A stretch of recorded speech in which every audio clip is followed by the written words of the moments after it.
front, breaks the tackle and scores. SDFC comes so close. Portland wins the penalty kick shootout 3-2. They win the match, and there will be a decisive winner-take-all game 3. They did it again. The throw to first, double play. The Dodgers cement their dynasty. They're not even a real country anyway. Now live from the studios of San Diego Sports 760, it's Jon and Jim. All right, San Diego and Southern California, what's going on? Hour one of Jon and Jim. All right, that was the show. Have a good one, everybody. Obviously, we start with what's important, which is the college basketball season is underway. No, we're kidding. We're not going to do the 4-hour Jim show from last year when he didn't mention the Dodgers winning the World Series. There we are, 30 seconds in. We've mentioned Can't do it back-to-back years, can we? But let's set this up because we actually have a short show, not because the Dodgers won the World Series, although it works out nicely. But at 4:45, we have Monday Night Football for you pregame coverage. So we've got Monday Night Football tonight beginning at 4:45. We'll catch up with Will Brinson on the weekend at 4 p.m. Chris Hodge will have free picks for us at 4:30, and we'll talk Aztecs Hoops with Dave Velasquez at 3:30 as well. We have amazing ticket giveaways all day long. It's like the best ticket giveaway day on Jon and Jim ever. We will set that up in about 10 minutes because I want to get to obviously what happened over the weekend with the World Series and the Padres manager. But SDFC tickets for a decisive game and San Diego State tickets as well for tomorrow we have. We'll tell you how to win those tickets coming up in about 10 minutes. So you sent out this tweet. This is where I want to start. Oh, with my tweets? No. It's actually not. But it is with one of your tweets that has nothing to do with what Dodger fans are saying about you, and they're saying a lot. But it's a lot. You tweeted out when the Blue Jays, I think, lost the World Series. If you're a Blue Jays fan, honestly, you don't recover from this. I'm sorry. And you're 100% right. But to me, to localize it, to bring it further, it's a tough time to be a fan of the San Diego Padres. Because when you've put so many resources into this, when you've put so many dollars and so many man hours and you've paid so much attention and this rivalry, I mean, it's kind of laughable right now.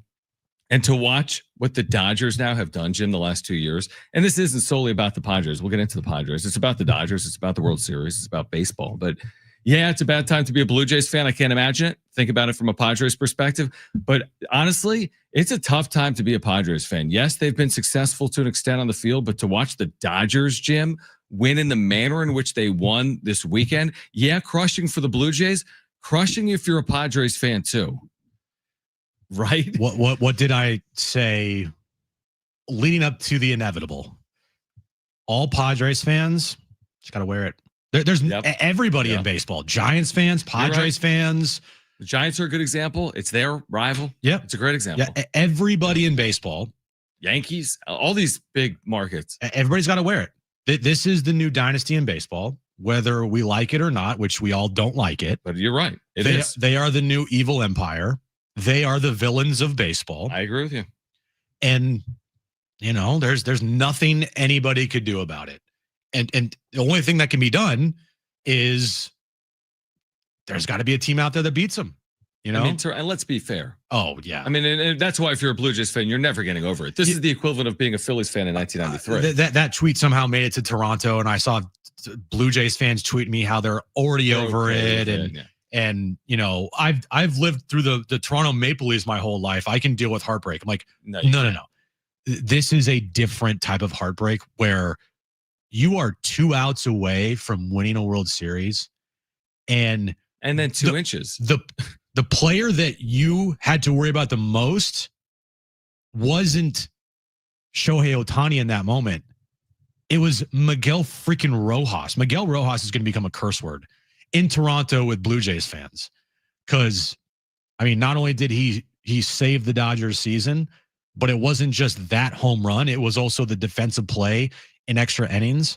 It's wild that a baseball team that has $1 billion worth of pitching coming into that game, they have $1 billion invested into that lineup, that Miguel Rojas, of all people, had to bail all of those guys out. I'm glad you mentioned two things, because, this idea, because I'll push back on this idea that we need a work stoppage, the Dodgers are bad for baseball. I've pushed the narrative that the Dodgers are bad for baseball. Their spending is egregious. The deferrals are bad. I have. But at the end of the day, this isn't the NBA where you get the 3 best players together and you win at a high level. you need Miguel Rojas. Yeah. They would not have won the World Series. It's a factual statement. Just like you need, as stupid as it sounds, Tyler Wade. Yeah, I mean, because it's as ridiculous as that. It's the equivalent of Tyler Wade homering in the 9th inning of a World Series game is what it is. Also, Andy Pages having The literally most ridiculous the play. worst postseason that you could ever have for a everyday player makes the game-saving catch there as well. Right. So, I mean, I'll push. Here's the thing. Like, I look at it a couple of ways. On one hand, it's like, man, this absolutely sucks. Can you believe the Dodgers did it again? On another hand, it wasn't inevitable. They didn't inevitably win the World Series. They're not guaranteed to win it in 2026. I'm telling you, I know it feels like that right now. I mean, it was a good point someone brought up. The Dodgers, with one out in the 9th inning, were 12-1 to win the World Series. They were down 4-2 in the 8th inning. They were down 3-0. Put it on the Blue Jays. Don't put it on the CBA. Yeah, Blue Jays. This is they choked. This is a bad choke. They job of the Blue choked. Jays. So on one hand, I'm like, man, the Padres couldn't be further away. Right? You're watching the Dodgers win back World Series. On another hand, I do know it's sports and things can change, but it's a tough pill to swallow when you consider the manner in which they won. It's way easier for me if the Dodgers win in 5. If the Dodgers dominate that series in all facets, they did. lose one game and then to your point. Guess what? I'll go back and circle the 18 inning game. The Blue Jays had more chances than the Dodgers. Game 6 was a winnable game. You get doubled off. Like what? And game 7 wasn't a winnable game. Was a game you have to win. The entire series, the Blue Jays had so many opportunities to put this thing away. So many. It's on them. And they didn't capitalize. And I just, if you're a Blue Jays fan, like I said, I can't fathom myself watching a game end like that in baseball for my favorite team and not be like scarred for life as a sports fan. Like for me, it's different because it's not the same sport, but like the overtime Super Bowl loss to the Niners, I'll never get over that, ever. If you're a Blue Jays fan, I don't see how you ever get over the fact that, look, if you gave up a game-tying home run at the top of the 9th inning to Shohei Ohtani, that's one thing. Giving up a game-tying home run in the top of the 9th to Miguel freaking Rojas. About as bad of a hitter as there was in the sport. That is next level type of heartbreak because it wasn't like you got beat by their best. Now the pitching was great for the Dodgers, especially the starters. Yamamoto, we can talk about that.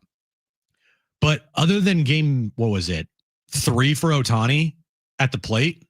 What did he do offensively in the series that impacted the games? Not a lot. Do you know what the Dodgers hit in the series? Yeah, 203. It was like the second worst combined.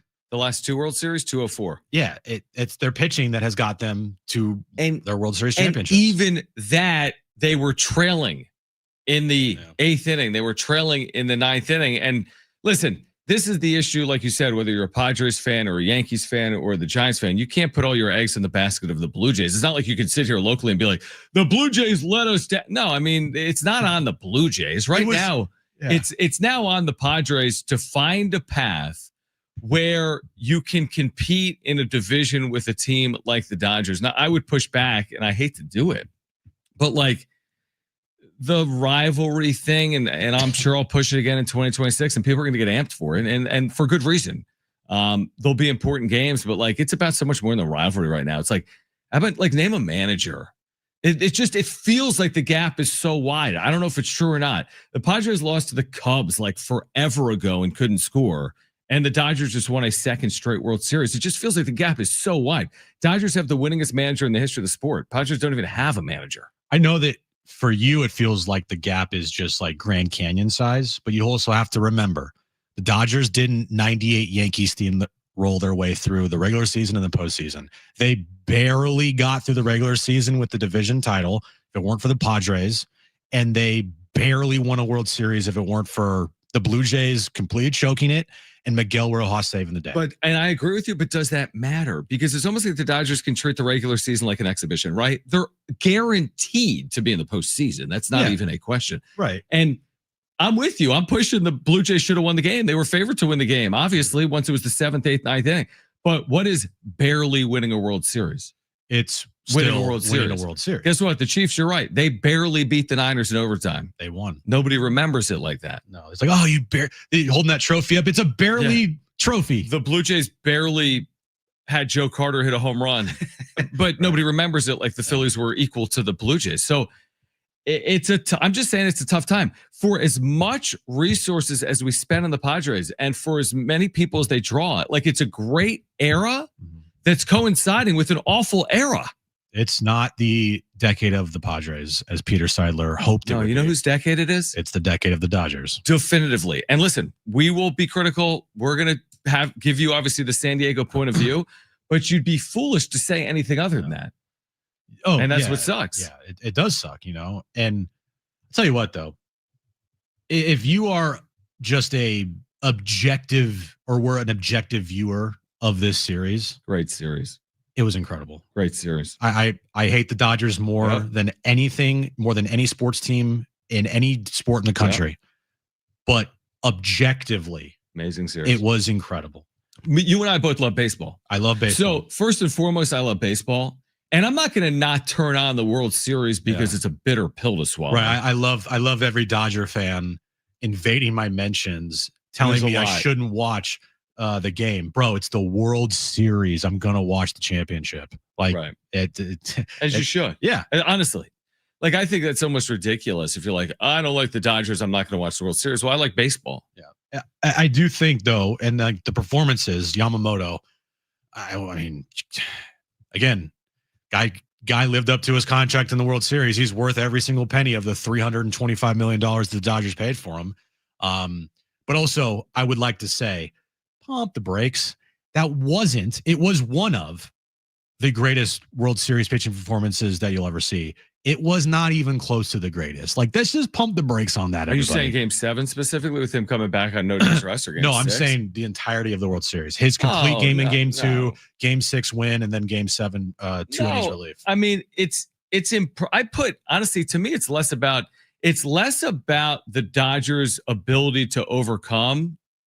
Again, maybe this is my slant, and more about the choke of the Blue Jays. Like, to me, the story isn't like Yamamoto prevails them to a World Series. No, he didn't. He was great. But again, the Miguel Rojas's of the world and the Blue Jays with opportunities in the 18-inning game and Game 6, the choke. I mean, a complete double play choke job, the double play to end the game. Kiner Falefa, I cannot be sold on anything other than the egregious base running miscue. His lead was not large enough. His jump was not good. His feet first slide was bad. So, like, all of these things to me will be remembered as much from my seat as Yoshinobu Yamamoto. What I will say, though, about the Dodgers is when you're playing the Dodgers, you have to be damn near perfect to beat them. And if you mess up, they're going to take advantage. And that's what happened. The Blue Jays had a million opportunities to put that team to rest in Game 7, and they didn't capitalize. I remember at one point, I think it was the 8th inning or second, nobody out. Didn't score them. I looked over at Aaron. I'm like, if they don't score this run here, like that might be a problem. And what happened? You had Max Muncy in a home run, and they just kept chipping away. Like I said, hate the Dodgers. I loathe their fan base. I think their fan base is the literal worst fan base in all of professional sports. They're so vitriol and they're so disgusting. I mean, the things that they were telling me on social media, like, just a bunch of scumbags. But I have to give the Dodgers team credit. That was insanely impressive. I'm sorry. I hate them, but that was crazy. Yeah, no, I agree with that. It was an impressive World Series, but I put just as much blame on the Blue Jays' inabilities than I give the Dodgers credit. I hate to say it that way, but that's honestly how I feel. Both can be true, though. Both can be true. I mean, the Dodgers, at the end of the day, nobody's going to remember it as a full choke. They're going to know that the Dodgers have won back-to-back. How did they not win that game? How did they not win that game?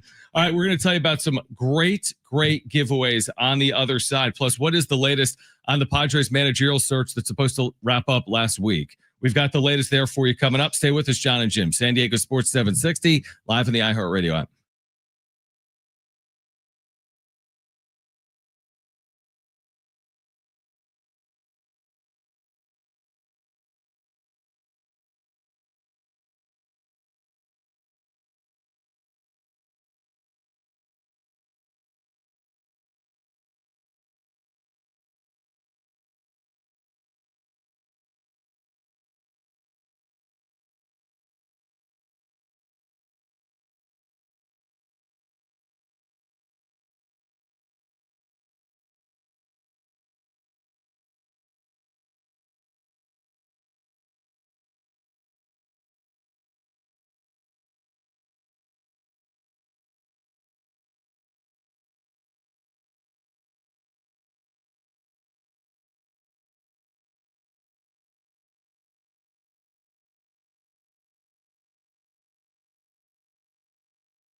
All right, Jon and Jim, San Diego Sports 760. Great show, but a short show. We're here until 4:45. We've got Monday Night Football tonight coming up at 4:45 with pregame coverage. So we're here until 4:45, and then it's Cowboys and Cardinals from Dallas coming up at 5:15. Listen to these giveaways, all right? So let's start here. We're going to give away a pair of Aztec tickets twice per hour.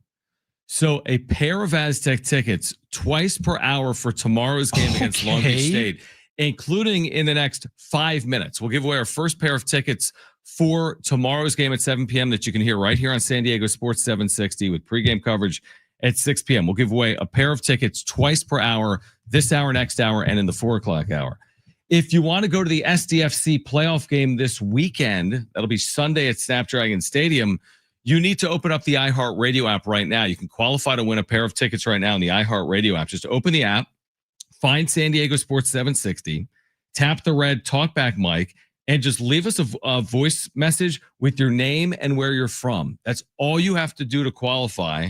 This is for 2 free tickets to see SDFC winner-take-all game Sunday against Portland.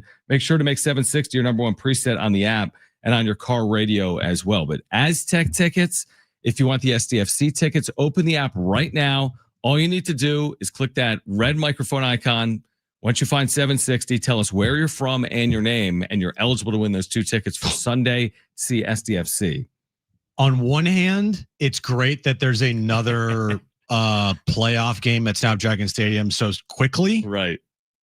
But on the other hand, the tension and the nerves are going to be very high because it is a win or go home. And we saw what happened on Saturday night.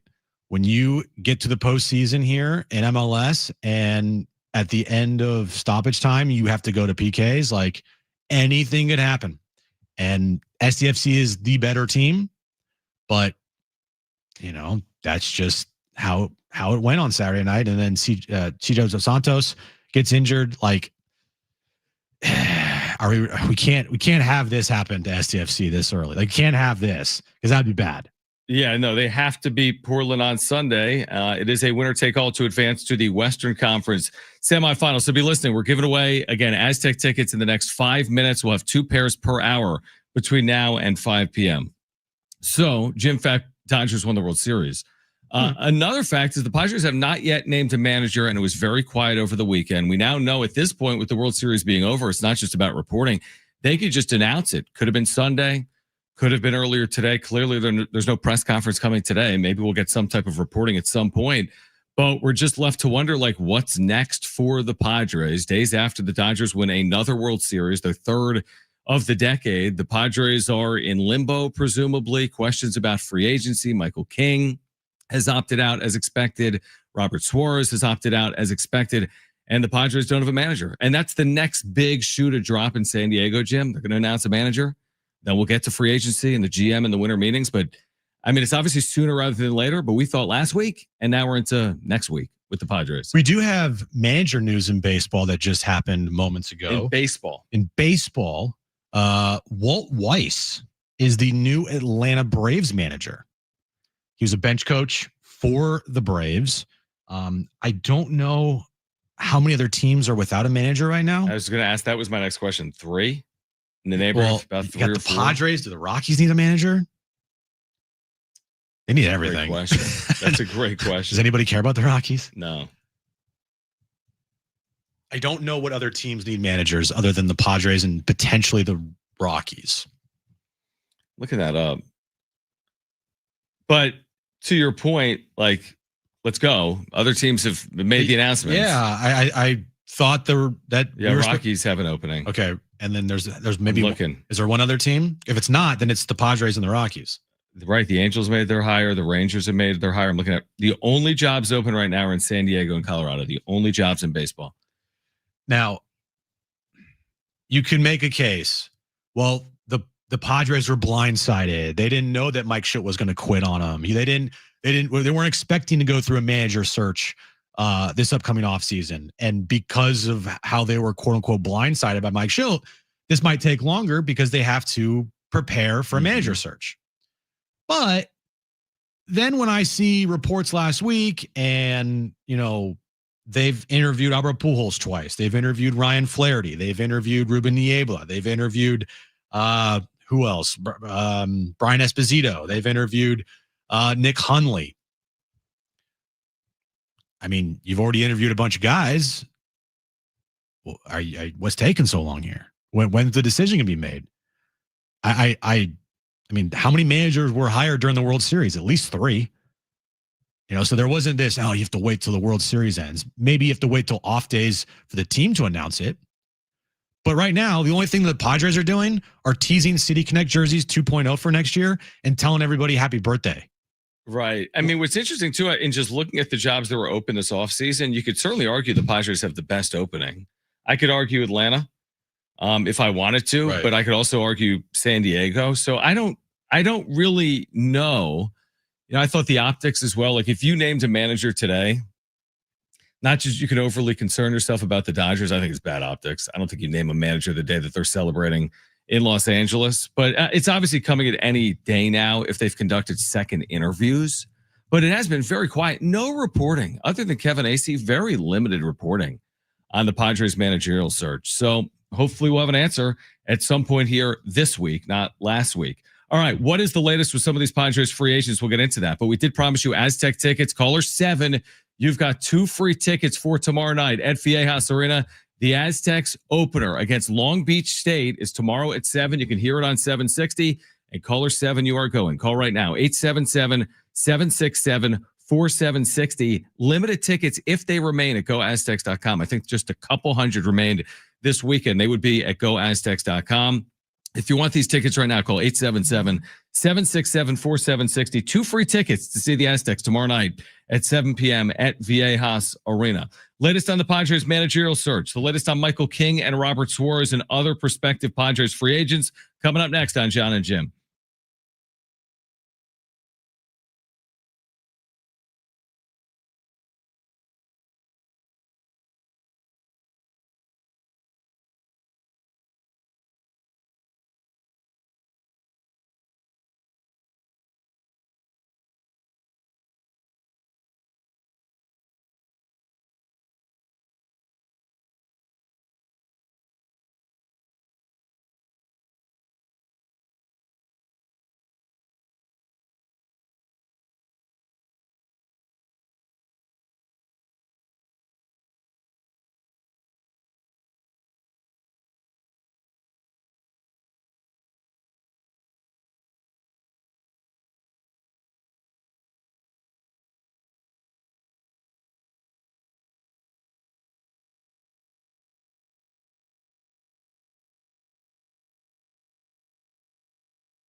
This update is brought to you by Macy's Backstage. San Diego State over the weekend beat Wyoming. They have now won 6 in a row, and they're atop the Mount West Conference alone in first place. Next up, a trip to Hawaii this upcoming weekend. SDFC lost a heartbreaker to Portland Saturday night. The series is now tied up with a win or go home game 3 back at Snapdragon Stadium on Sunday night. And the Aztecs basketball team tips off their season tomorrow night at Viejas Arena versus Long Beach State. Tip time is at 7 p.m. Of course, you can listen to that game right here on San Diego Sports 760. Macy's Backstage is a whole department inside your Macy's store where you'll find everything you need for the holidays, all for under $35 with new arrivals every day. You never know what amazing deals you'll find. Don't wait. Find a location at Macy'sBackstage.com. All right, tons of giveaways today. Great guests as well. Dave Velasquez, longtime Aztec assistant, gets us ready for tomorrow at 3:30. Will Brinson gets us ready for Monday Night Football that you can hear on 760. He'll join us at 4. And Chris Hodge back with us, free picks for our listeners at 4:30. But why don't we do this, Brian? Let's give away a 4-pack of tickets plus a $50 gift card to Snow Jam later this hour. Okay. Do you want to do that? We'll do that coming up. A 4-pack of tickets. You didn't say where you have to go. Snow Jam. Snow Jam. Snow Jam. 4-pack of tickets plus a $50 gift card to Snow Jam. That's November 7th through the 9th at Del Mar Fairgrounds. Okay, we have a lot of giveaways. A lot of great giveaways. We'll tell you how to win that coming up at some point in the next 10 minutes or so. This got a good amount of chatter, I thought unnecessarily, Jim, over the course of the weekend. Now that the baseball season's officially over, Jim fact. Wait, what? Players can now opt in or out of contracts as the season is over. Yeah. So we learned that Michael King didn't opt into a mutual deal with the Padres for another year, as expected. Shocker. And we also learned that Robert Suarez, with 2 years remaining on his deal, opted out of his deal, but also almost a guarantee throughout the course of the season. That's what people were saying, including us. Yeah. So the things that were expected to occur, King not opting in, Suarez opting out with 2 years remaining, both of those happened, but they were always expected to happen. Maybe it wasn't like a 100% certainty that Robert Suarez would opt out. I think everybody wanted that to happen, especially after the Mason Miller trade. Yeah. Because you free up some money that you can go and spend elsewhere. Good point. Yeah. The Michael King one, I thought, and you thought as well, 100% expected. There's no way he was going to opt in. Unless he had like a major injury. Oh, definitely. Yeah, exactly right. You wouldn't have wanted it, is the point. Right. You're right. If he had an injury and was going to miss all of next year, guess what? You're paying him. You're on the hook for it. Yeah. But he's going to go out and he's going to look for a big time contract. And he finished his year on a good note in the postseason. Right. Albeit it was one inning. One inning, yeah. Which is still a crazy decision to me by the organization. Right. Darvish over King is how the season ended. And you chose the wrong person. Now you look at this upcoming offseason. Obviously, first things first. Is AJ Preller going to stick around? Who the hell is the new manager? Once those things get resolved, we look towards the field. Mm-hmm. And I think that the money that is being freed up with Robert Suarez gone, Luis Ariz is $14 million. Like that's gone, right? He's a free agent. Dylan Cease, not bringing him back. You also have the money off the books from the Eric Hosmer deal, which is great. You do have some increases in salaries from like Nick Pivetta, I believe Fernando Tatis Jr., and maybe some others, arbitrations and whatnot. But what I'm getting to is that the Padres have money to spend this offseason, unlike the last two. And so with money to spend, realizing that you can't stand pat and try to keep on doing what you've been doing the last 2 years to get by when you got the behemoth up north, which is still going to probably spend a bunch of money this offseason as well to try to go three-peat. You need to spend money. Padres need to go out and like pay Michael King. If they really want to keep Michael King, they need to go pay him. They need to go find other pieces and spend some money. If they don't spend any money this offseason, John, that's a complete and utter joke from John Seiler and the organization. There's no reason to think they won't. Because when I think about the Padres over the last 5 or 6 years, and a lot of this is Peter, but when I think about the Padres, I don't think they're trying to go cheap. Now, I don't think they're trying to do what LA's doing. So I think there's a middle ground. But I would guess, and I'd be very surprised if I'm wrong here. I would guess the Padres payroll next year is very similar to their payroll in 2025. And I'd be very surprised if it took a real drop. And because of that, I agree with the fact that you better go get Michael King or someone that can be Michael King of 2024. So you either go get Michael King. Now, I don't want to give him some 7-year deal either. You need to be smart, but you need to be aggressive. And if you can get Michael King back and you know his medical history is okay at this point, then go get Michael King or someone similar, because starting pitching, always a key part of the story with the Padres. They've run out of it a lot. The Darvish thing is not going to end well. You need someone that's capable of being that 30 start, 3 ERA, number 1 or number 2. Now, he wasn't that this year, but he was in 2024. So to me, it starts with Michael King. I'm not saying it ends there. Go find someone comparable if it's not Michael King. But the broader picture for me, Jim, I'd be very surprised if the Padres payroll took some drastic drop in 2026. I'd be shocked, actually. I'd be shocked. Michael King was that guy until he slept wrong. Yeah, exactly. He was having a fantastic year, and it was a better year than 2024. But injuries are a part of the sport. Sleeping wrong apparently is a part of the sport now too. The only pause and concern I have, and it's a big one, I don't know anything about John Seidler. I don't know if he's that guy to be willing to write a big check or multiple big checks. Like Merrill. Merrill. It's a big check. It's a big check. But what was the biggest talking point around that contract as throughout baseball? Team friendly. Exactly. So can you go out and are you going to spend money? Are you going to write the big checks? Because you got to put your money where your mouth is here. And that's my concern, because I don't know jack squat about John. Nobody does. He doesn't speak. That's true. He won't speak. He's scared to speak. So that's fair. Speak with your pockets. Speak with your checkbook. And if you go out and you spend a bunch of money, then guess what? Nobody cares what you sound like. Nobody's going to care about if you speak or not. As long as you go out and spend money, that's all people want to talk about, and that's all people care about for Padres fans. I agree with what you're saying. You're right. It's not a guarantee. I personally would be surprised if they didn't spend the money that they spent in 2025. And I think what we have to do is at least give them the next 60 days. Like we can't say, I mean, we can, but it's November 1st. There's no money to be spent. There's no money to be spent as of yet. Not right now. So once free agency is underway, are the Padres aggressive and active, or are they slow playing it like they have? You're right. Last offseason, a lot of money committed. They committed nothing. They signed Connor Joe. Congratulations. You know, I mean, they're going to have to be way more aggressive. Jason Hayward. Yeah. They're going to have to be way more aggressive. They have more holes. Yes, the last 2 years, by the way, because the last 2 years, they had to do a money dump. That's right. Because they didn't want to keep Juan Soto. We had the instability post Peter 2 off seasons ago. Then we still had questions heading into this past season. Right. The last time the Padres in the Nick Pivetta deal this past offseason, nothing. I know the number said what 4 or 5 for 55, or I think it was 4 for 55. Yeah, something like that. That's not really what it was, right? Because he has an opt out for the next year. Right. Now his salary goes from, I believe, $2 million to like 20 plus. Yeah, which is a sizable jump. But still, it's not a long term like break the bank type of deal that other teams might be making. So that's one of my biggest things with this offseason to watch is we all know the Padres have money.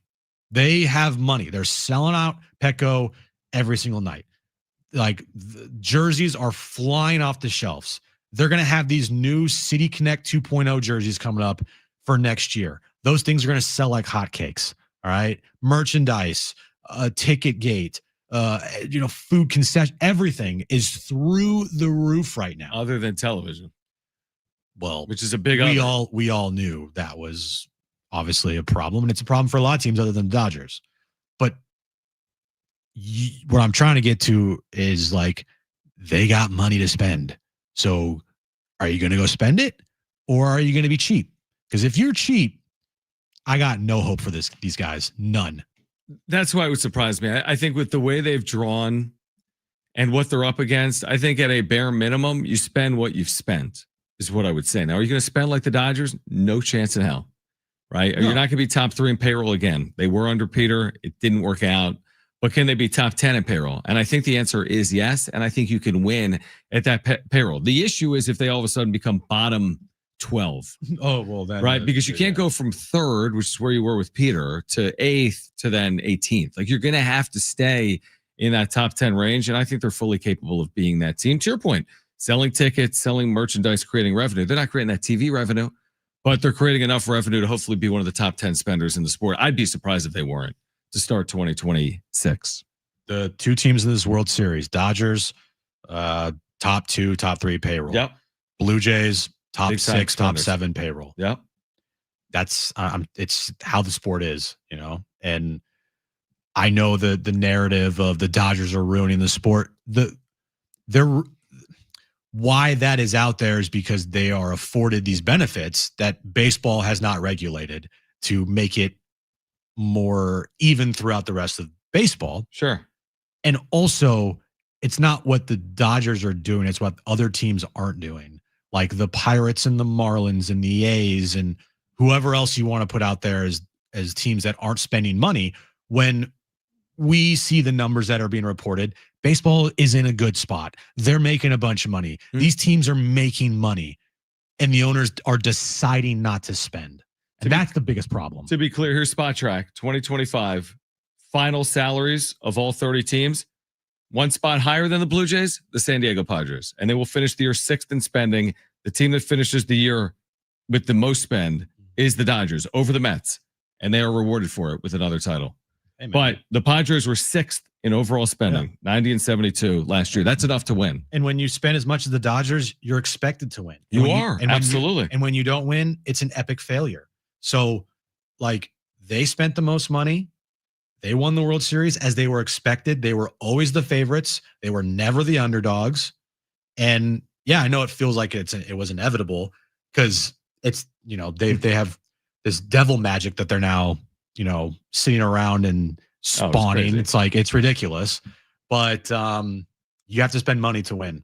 And if you don't spend money, good luck. It's not going to work out good for you. The issue for the Padres is they have spent money and they haven't won at the clip that you'd like them to win. Well, then, yeah. And that's also a big problem is they're spending money, but you're not spending money on the right players. Exactly. And the players you've already spent money on, they come up small in the biggest moments all the time. And they're getting older and they're making more per year moving forward. All right, call right now if you want that 4-pack of tickets to Snow Jam, November 7th through the 9th at the Del Mar Fairgrounds. A 4-pack of tickets plus a $50 gift card. Call 877-767-4760. This is 3 days only at the Del Mar Fairgrounds. Caller 3, you are going. This is Friday through Sunday. Here's what you get with admission, entrance to all 3 days of the expo, free and deeply discounted lift tickets to SoCal resorts, including Big Bear. And you're going to get a lot more than that as well. Gigantic selection of preseason deals on brand new, brand name equipment and clothing from all the top manufacturers, experts on site to help you get the right gear. Then take it home and you're ready to go. Save hundreds just by attending Snow Jam. You can go to snowjam.com. Snowjamshow.com. Snowjamshow.com for event info and special deals on admission. And again, call right now. Caller 3, you're going. 877-767-4760. We'll give away Aztec tickets on the other side, plus more reactions to the Dodgers winning the World Series and the Padres offseason well underway after this on Jon and Jim.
All right, Aztecs basketball back. The season tips off tomorrow night. Pre-game coverage at 6. I'll have the tip coming up at 7 p.m. right here in your home for the Aztecs. San Diego Sports 760. In fact, if you want to go to the game, we're giving away another pair of tickets in about 6 or 7 minutes. So we'll give away pairs between now and 4:45 when our pregame coverage begins for Monday Night Football tonight. So we have 5 more pairs of tickets to give away, including a pair we'll give away in about 6 or 7 minutes. So be listening for that right here on Jon and Jim. 6 or 7. Did I say that? You did. Get it? I know, but I know you didn't. I had no clue. You had no clue what you were doing. None. Did you see the ridiculous? You've seen it all. What? Did you know where? I don't even want to go where I'm going with it. What ridiculous stuff? This is just all the 6 or 7 stuff. It's everywhere. Because it's all been tied also to the World Series. Oh, Game yeah. 6 and 7. Yeah. It never ends. Yeah. I didn't see anything from. They had Roki on the parade plane. today. Roki on the plane with like Blake Snell and someone. They were like, Roki, what games did we win? It's just the whole thing. Okay. And now it's gone. Like Halloween was like the last day for it to like be anything. But then when I saw like everybody was 6-7, I was like, what were we doing? I know. The joke is over, guys. It's done. It can't It's be dead. back in 2026. No. It's dead. It is. It's so dead. It's done. It's over. Do you know what K-pop demon hunters are? What are you talking about? Okay, Brent does. All the kids at Jones's school were wearing K-pop demon hunter. No Halloween clue. no clue. I don't know. It's a Netflix. I watched it, dude. It was the worst thing I've ever seen in my life.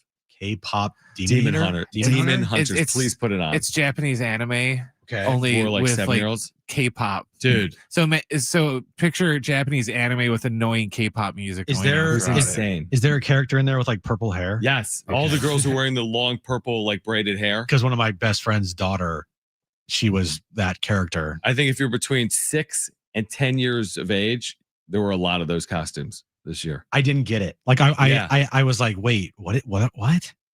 Oh, Finally, no. something you don't get in Oh, like pop no. culture for 7-year-olds. You know what this means, right? You need to have a kid. You're old. And you're old. I've officially entered the I'm old stage of my life, Well, not like- knowing what the hell you're talking about. Welcome to the club. Dude, Oh my 7-year-olds. gosh. 7-year-olds are doing it. You shouldn't really know. But you know me, I know I everything. know you do know everything. I know and see it all. And It's it's true. for you to say that Do you to know me. about K-pop demon hunters? I, You didn't know. I Dude, swear you need to get out more. I didn't. I knew nothing Why don't about you- that, dude. Why don't you just like walk the streets of San Diego and just hang out with kids? Is that weird? That's a little It's a weird. little weird. Should I get my Just white get your white van? van and yeah. just, Like Get all the surprise- can- hey get all- kids. Yeah, get all the extra That's candy candy. from. I got all the candy over here. Want to come hang out? That you want me to do that? Maybe don't do that. Yeah. Now that I say it, it's a bad idea. Very bad idea. All right, so you thought it was a bad weekend for Padres fans, but maybe it wasn't because reliever Wandy Peralta has opted in. So Wandy Peralta has opted into his player option for the 2026 season. As per Annie Halbrin earlier, I think he's due to make around $4.5 million in 2026. So there's one piece of the puzzle for San Diego next year. They have a lot. Honestly, they have a lot of their core returning, not their entire core. I would say Robert Suarez has been a part of their core the last couple of years. I would say Michael King has been a part of their core the last couple of years, but they do have a lot of their core returning. And yes, I'm joking when I'm talking about Wandy Peralta, but truth be told, he actually had a fine year. He actually had a good year for the He Padres did have in a good relief. year for this team. And it sounds like he'll be back in 2026. Well, the bullpen looks as such: Mason Miller, Jeremiah Estrada, Jason Adam, Wandy Peralta.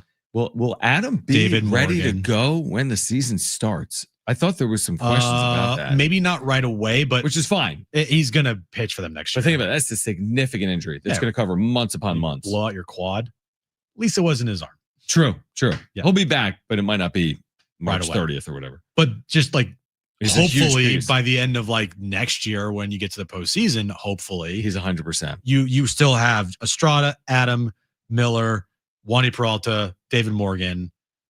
I'm probably missing a couple there, but like that's a pretty good back in the bullpen. And one of Preller's strengths, if he's back, Right. is building bullpens and always having closers and always going out and finding bullpen pieces to help out. Their bullpen was terrific. It really was. Their bullpen the last 2 years has been outstanding. Yep. But the Health issue is a that they've big run into, thing and the issue they've run into, I mean, not to go beat a dead horse, use too much. Yes, and they're in these decisive games. Your bullpen's not saving you. Like, how many years in a row do we need to watch them play where they're trailing in a decisive game and you could have the greatest bullpen in baseball history? It doesn't matter. Well, I mean, look, the Dodgers just won a World Series by the skin of their teeth with a really bad offense in the World Series. And with starting pitching. Kind of. I mean, Blake Snell obviously didn't pitch well, but Yamamoto did. Well, Blake Snell pitched well when they needed it in Game 7. Sure. And, that could have ended that very poorly for them. I mean, their season was on the line, to your point. Runner at second with nobody out in the 8th inning. Blake Snell was on the mound. Mm-hmm. Yeah. And he didn't give up a run. Correct. And then I think it was in 11th when he threw a changeup and Vladdy just missed it. It was like a warning track bomb. Dude, he just missed it. Just missed it. Yep. Like he knew it too. Yep. Everybody knew it. Yep. That pitch, if his bat maybe 2 inches. Yeah, exactly. That thing is gone. World Series over. Blue Jays win again. 2 inches. Isaiah Kiner Falefa. Less than that. An inch. Maybe less than that. Yeah. I didn't imagine if it was overturned. Now, it should not have been. Thank goodness it wasn't, because that would have been a crazy ending to the World Series. I was jumping up and down in my kitchen because at first I'm like, oh, he's out, of course. But when they showed the replay and I saw Will Smith initially was off the plate, and somehow, to his damn credit, to get that foot down so quickly after missing the plate initially. Yeah. Again, you can't have a closer play than that. I was rooting for a safety squeeze down the World Series. Imagine that, dude. And what they bases loaded, 1 out. Honestly, that's what you want for that bowling ball professional hitter, right? Kirk. Mm-hmm. I mean, they had what they needed. It wasn't Kirk, it was Varsho. Varsho is one of Varsho. Varsho is one of the goats, and not like the good type of goat, like the bad type of goats of the World Series for the Blue Jays. Defensively, he was really good. Saved a couple runs. I think it was in Game 6 or 7. But at the plate, Dalton Varsho was pathetic. So many chances, right? So many chances, and he never came through. Just the absolute worst at bats you'll ever see from that dude. And the fact that the bases loaded with 1 out. Well, you knew. I told Chris, and I'm like, the one thing they have going run for at them, third. Like I said, the one thing is you can't, no ground ball here. Can't have a ground ball. What do? Ground ball, right? Round ball, short, right to Miguel Rojas, who, by the way, didn't handle it cleanly at first. He fell backwards. Oh, I was talking about the double play that ended the game. That was Kirk, right? That was Kirk. That was the bases loaded. No, or was it first and third? Well, whatever. Tying run was at third. It's the same situation. First and third, 1 out. Same situation. You need a run. Same situation. Need a run. But I feel like Varsho's worse because you could have won the game right there. Yeah, it was all you had to do. That's what I was like kind of thinking to myself. I'm like, look, this guy, the odds of him hitting a fly ball probably pretty low because he sucks. Just hit it somewhere where they're not.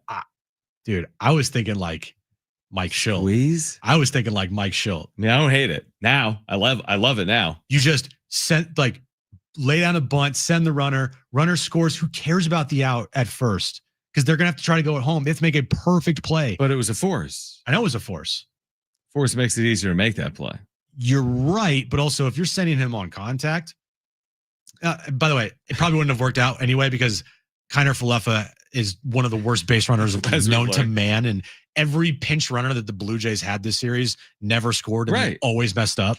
So, yeah, it wouldn't have worked. It would have been stupid. With hindsight, imagine winning a World Series on a safety squeeze. It would have been, Mike Schilt would have been pulling his back out somewhere on a couch. All right, call right now if you want free Aztec tickets for tomorrow. The opener for the men's basketball team at Viejas Arena against Long Beach State. Caller 6, you've got 2 free tickets. 877-767-4760. Call right now. Limited tickets, if available, at goaztecs.com. Let's touch on San Diego State football on the other side. They've won 6 consecutive games. Dave Velasquez, Aztec men's basketball assistant, will join us at 3:30. Much more in the World Series and the aftermath as well. Hour 2 of Jon and Jim on San Diego Sports 760 coming up next.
All right, this update is brought to you by the West Automotive Group. We'll start with San Diego State football. They have now won 6 in a row with their victory over Wyoming over the weekend. They're on top of the Mountain West Conference, undefeated at 4-0. Next up, a trip to Hawaii this upcoming Saturday night. SDFC lost a heartbreaker to Portland Saturday night. The series is now tied up at 1 game apiece with a win or go home game 3 back at Snapdragon Stadium on Sunday night. And the Aztecs basketball team tips off their season tomorrow at Viejas Arena versus Long Beach State. Tip time is at 7 p.m. You can listen to the game right here on San Diego Sports 760. Time is money, and there's no good time for your vehicle to break down. Keep your car and your schedule running smoothly with the West Automotive Group. The highest quality of customer service and vehicle repair. Visit westautomotivegroup.com to book your appointment today.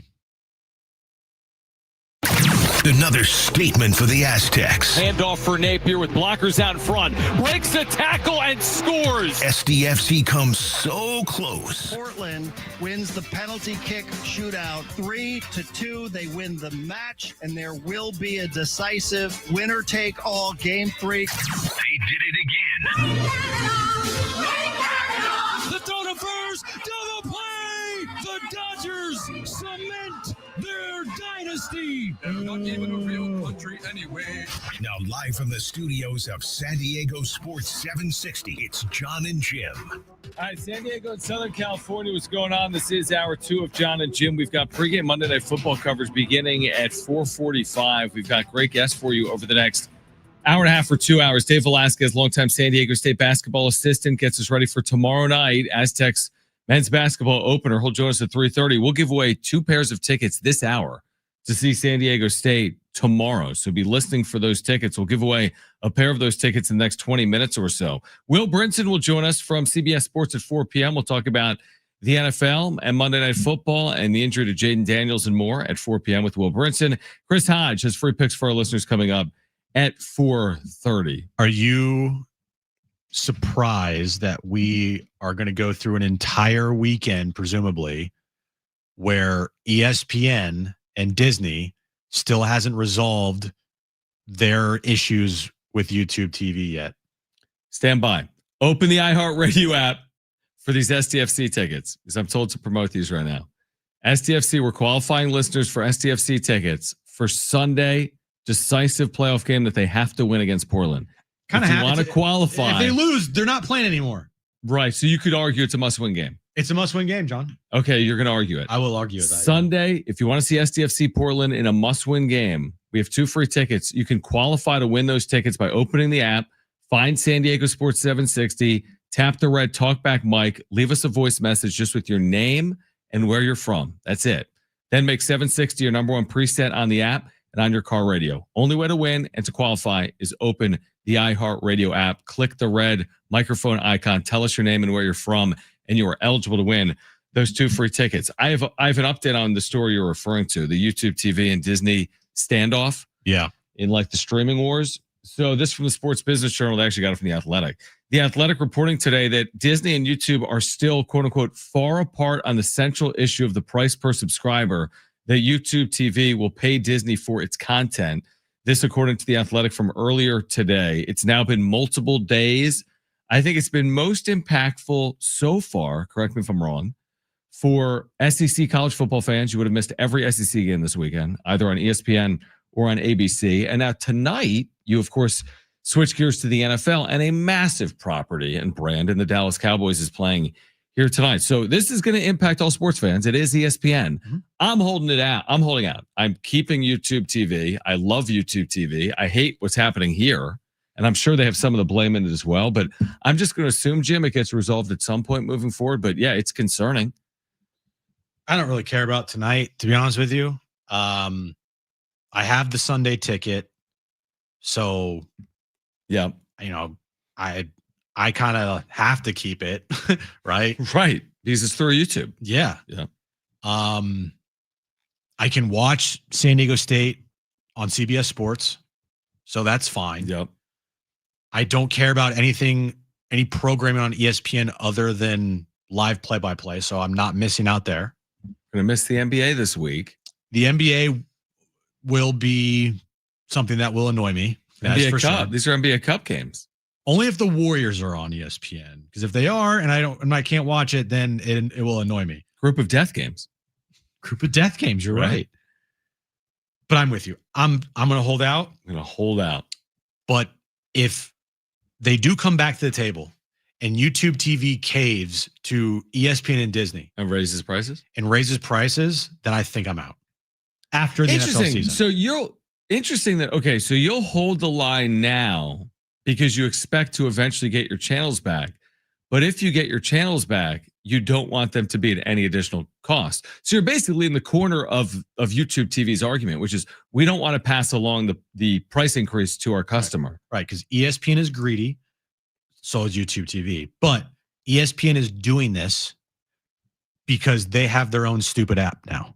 And because they have this stupid little app, they are holding YouTube TV hostage to have YouTube TV pay them more to distribute ESPN on YouTube TV, because in the long run, they're banking on, hey, you need us more than we need you, because we have this little app now that we're putting all of our content on, which we're trying to drive everybody to go get. Which is funny you say that, because Awful Announcing had it today. I don't know where it was initially, and I saw this earlier and I just found it again. It's Disney that's losing $5 million a day by not having a deal with YouTube. Why? Because they're paid by subscriber. And now that they don't have those subscribers, They're gone. every day that Disney doesn't get a deal done, and this is one of those, they're willing to lose a battle to win a war. They're losing $5 million a day. For example, 10 days, $50 million. 100 days is $500 million. It'll be resolved obviously before then. But YouTube TV isn't right now really losing a penny. They're going to refund their customers $20 a month currently. So maybe they're losing some money. But Disney, for every day they're not on YouTube TV, it's costing the company $5 million. So like this thing's gotten ugly. Yeah. This stuff has happened for a long time. Like, oh, DirecTV's got an issue with Fox and Spectrum has an issue with, just name it. This stuff's been going on for decades. This is as public as I remember one that's reached like the social media space where there's a ton of vitriol. Like there's people like, I hate Disney. And then there's like, I hate YouTube. And I love, there's a lot being said right now. It's very public. There's tweets getting thousands and thousands and thousands of likes and all these reactions. I don't recall a similar standoff to this. It'll be resolved. The question is when, and to your point, is the price going to go up for YouTube TV? Yeah, when you start messing with people's sports, Exactly. especially in the SEC, especially just, NFL fans in general, like you're messing with Monday Night Football. Dallas Cowboys. Yeah, if you're a Cowboys fan and you have YouTube TV, you're screwed tonight unless you go and you switch it up or you buy the ESPN app and you cave. Objectively speaking, across America in the Big Four, Dallas is right there. I don't care whether they win or lose. Cowboys are, The Dallas Cowboys are right there with the most viewed product in the history of American sports. Yeah. So here's a night where you can't watch the Dallas That is odd. You can't watch the Dallas Cowboys? Only if you decide not to get the ESPN app if you have YouTube TV. If you have like DirecTV, which, I'm not doing that. Hold the line. I'm not doing that. Now, if they come back to the table and they say, we've reached an agreement, but $5 more a month, you're going to cancel? Then what are you going to do? Buy the ESPN app for $30 a month? $5, I won't be happy. I know. I mean, it went from like $49.99 to like $69.99 to now $82. That's a great point. Eventually, we're going to get to a day where this thing is going to be just as much as cable was or is. And the whole purpose of streaming is so I don't have to get cable anymore. Look at this. ChatGPT, what has been the cost of YouTube TV since launching? 2017, $35 a month. Yeah. Today, $82.99 in 8 years. I mean, it's now it's still cheaper than cable. Sure, but then of course the thing is with cable is you don't need the internet. Now we all have to have the internet, but with YouTube TV you have to have the internet. So I'm spending, what I spend on the internet because of like the wrap up show, and it still sucks. Yeah, I spent $125 with Spectrum. Yeah, I spend I think I spent like $110. It's a lot of money just with internet. Yeah, plus this $82.99. Yeah. Now when you add those two up, you're way past cable. $200. I know I hate it, but I am basically like, don't see if I don't see it, I it's agree. not affecting me. Like just take it. Because if I have to see it every day, blaring in my face how much money I'm spending, it's gonna make me really seriously consider different alternatives. No, here. I agree with you. I completely agree with you. All right, coming up at 3:30, Dave Velasquez, longtime San Diego State men's basketball assistant. We've got pairs of Aztec tickets to give away all day long, including how about right now? Call right now if you want 2 free tickets to tomorrow's game at Viejas Arena. You can hear it on San Diego Sports 760. You can listen on the iHeartRadio app. You can listen at sportssd.com, or you can attend. Caller 5. We have 2 free tickets for you. San Diego State, Long Beach State, tomorrow at 7 p.m. Get there by being caller 5 right now, 877-767-4760. If you don't grab tickets now, more chances to win later this hour and next. And limited tickets, if available, at goaztecs.com. Dave Velasquez at 3:30. More in the World Series fallout coming up next on Jon and Jim.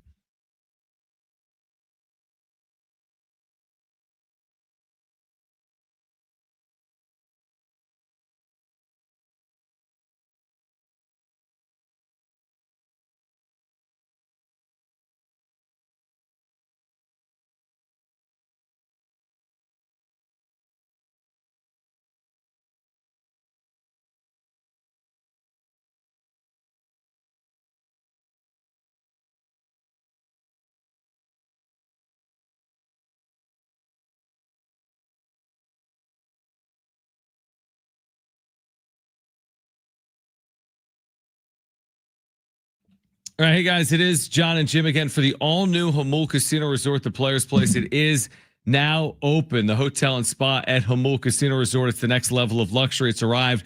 You can treat yourself to a stunning new stay, rooftop relaxation, indulgent spa treatments, and all the thrills of Jamul Casino Resort.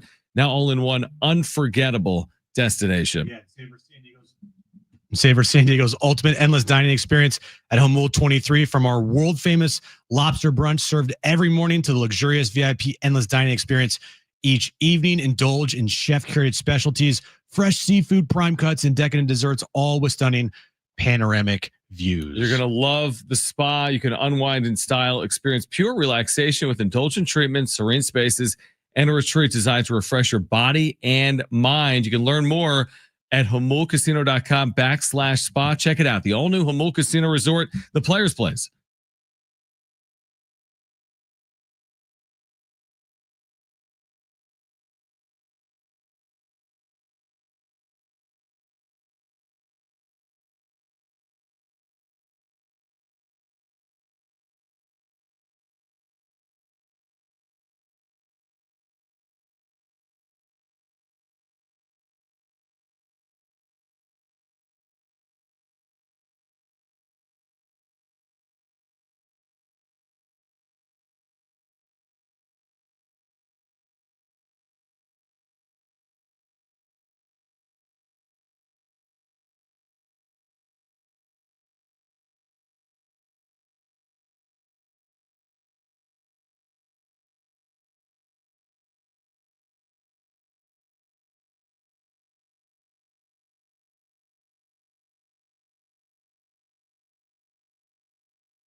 All right, Jon and Jim. Dave Velasquez, longtime Aztec assistant, gets us ready for tomorrow night. San Diego State basketball back with all these expectations. San Diego State football, by the way, as Jim has been saying in the updates, like, oh, by the way, six straight wins, sole possession of first place in the Mountain West. So a lot of work in front of them, including this weekend at Hawaii. Game you can hear on San Diego Sports 760. Then next weekend they get back for Boise. But like, oh, by the way, one of the like premier turnarounds in America has happened here to this point, from 3-9 to 7-1. Certainly on the fringes of the college football playoff conversation. And by the way, as I say, by the way, again, by the way, Okay. 6-7. By the way, the college football playoff rankings come out tomorrow night. Oh, then they're not going to be there again. Not in them, you're saying? No. First things first. No. Yeah. All right? You're probably right. First things first. Is what? Well, take care of business on Saturday against Hawaii. Well, no, first things first is the college football playoff rankings come out. I meant for San Diego State. Agreed. They're not going to be in the college football rankings. They're just not. I would be very surprised, pleasantly surprised, if all of a sudden San Diego State showed up. Be like, what? 25th? What? Maybe. Because it's not the AP. But no, your point's valid. They've been on the outside looking in. They've been under the radar for 7-1. Yeah, and I like that. Stay there. Me too. Now, if you continue to win, and if they beat Boise State at home, and then they do actually have like the inside track and a little bit of a stranglehold on the Mountain West Conference. If they won the next couple of games, then we can start talking. Yep. But just their performance alone, the last 6 weeks, and frankly, 7 of the last 8. Yeah, 7 of the last 8. Like, well, I don't. Maybe not the NIU game, but defensively, true. They have been nothing short of incredible. It has been so fun to watch just the defense of this team, because they're making plays, they're flying around to the ball, they're making crazy interceptions. Like crazy. The defense is leading the way, but also the offense is showing up as well. This is not just like they're winning every game 9-6, 9-3. They're putting up big plays. They're putting up points, and they have the big play capabilities with Lucky Sutton, Jaden Denigal, Jordan Napier. Denigal is banged up, so it's not like the easiest watch right now with him. But the fact that they have Lucky Sutton, they have great running backs, they have a really good play caller in Sean Lewis. The offensive line, I think, has been really good. The offensive line's been good. They have the ability to break one any moment, and that's what I like about this offense for sure. How about this? So they beat Wyoming 24-7, and their head coach today at his press conference, Wyoming's Jay Sauvel, 6 years in the Mountain West. He said today, in his 6 years in the Mountain West, no defense is as good as San Diego State's in 2025. Now, the one thing that San Diego State will now deal with that they didn't deal with as much in the first half is A, there's no bye weeks, and B, they're banged up. To your point on Jaden Denigal, he's been banged up. He was questionable. Yeah, they lose Tana Latuli, their outstanding linebacker. We don't know the extent of the injury. It did not look good. So I have to assume he's not playing this weekend. Shoot, he may not play again this year based on what we saw on field. So what did he hurt? I didn't see that. It's lower body. I don't know if it's leg. I don't know if it's knee, if it's ankle, if it's somewhere in between, but it didn't look good. Now, they've overcome injuries to this point, but that's a big one to overcome. Yeah. So that's just something to consider as well. But this weekend in Hawaii is not easy. Hawaii's 6-3. And even when Latui went out, they didn't miss a beat defensively. Latuli. What did I say? Latuli? Latui? I think it's Latui. Latui. Tano Latuli. Sorry. Latuli, yeah. I misspoke. I spoke too quickly. Tano Latuli.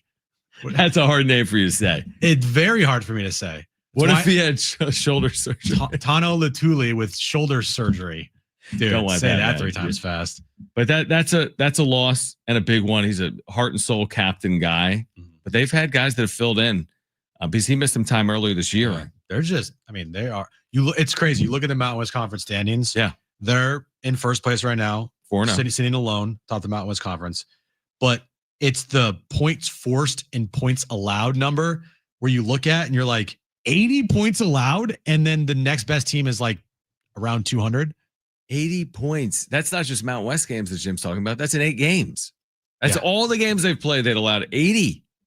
80 in 8 games. 8-0. Are you a math guy? You know how many points that is per game? About 10. Yeah, just about.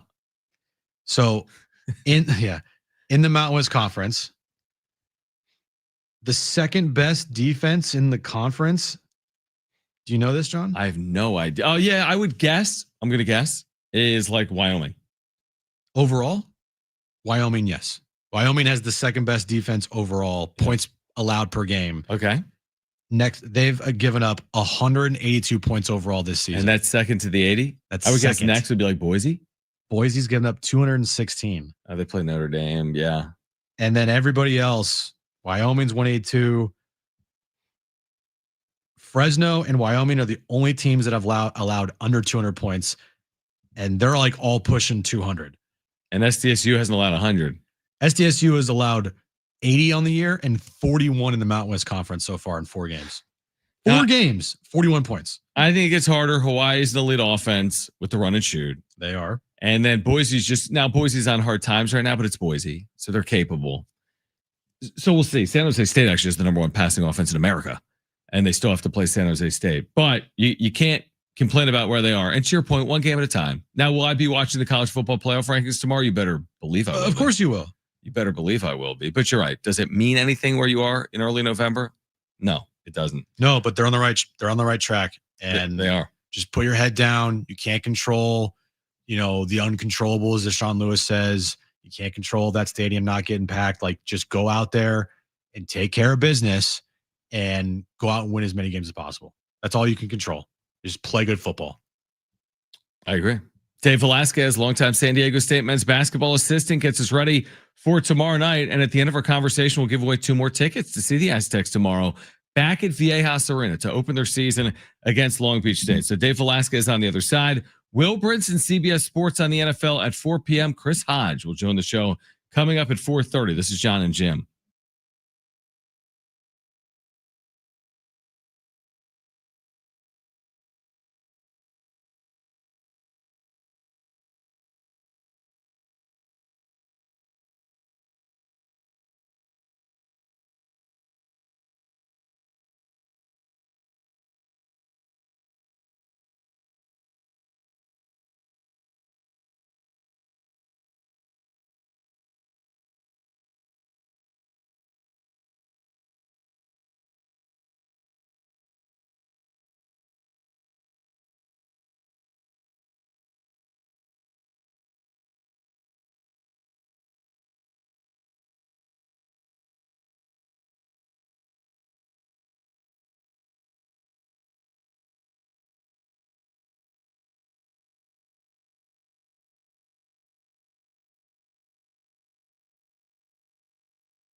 This update is brought to you by Progressive Insurance. San Diego State, we just talked about it, won their 6th straight game over the weekend as they beat Wyoming.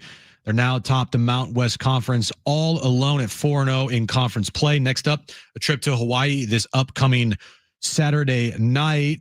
SDFC lost a heartbreaker to Portland last Saturday night. The series is now tied up at a game apiece with a winner-go-home Game 3 back at Snapdragon Stadium on Sunday night. And the Aztecs basketball team tips off their season tomorrow night at Viejas Arena against Long Beach State. Tip time is at 7 p.m. Of course, you can listen to that game right here on San Diego Sports 760. At Progressive Insurance, you can keep your career moving forward with growth opportunities, great pay, and benefits in one of the country's top workplaces. Go to careers.progressive.com and apply today. That's careers.progressive.com.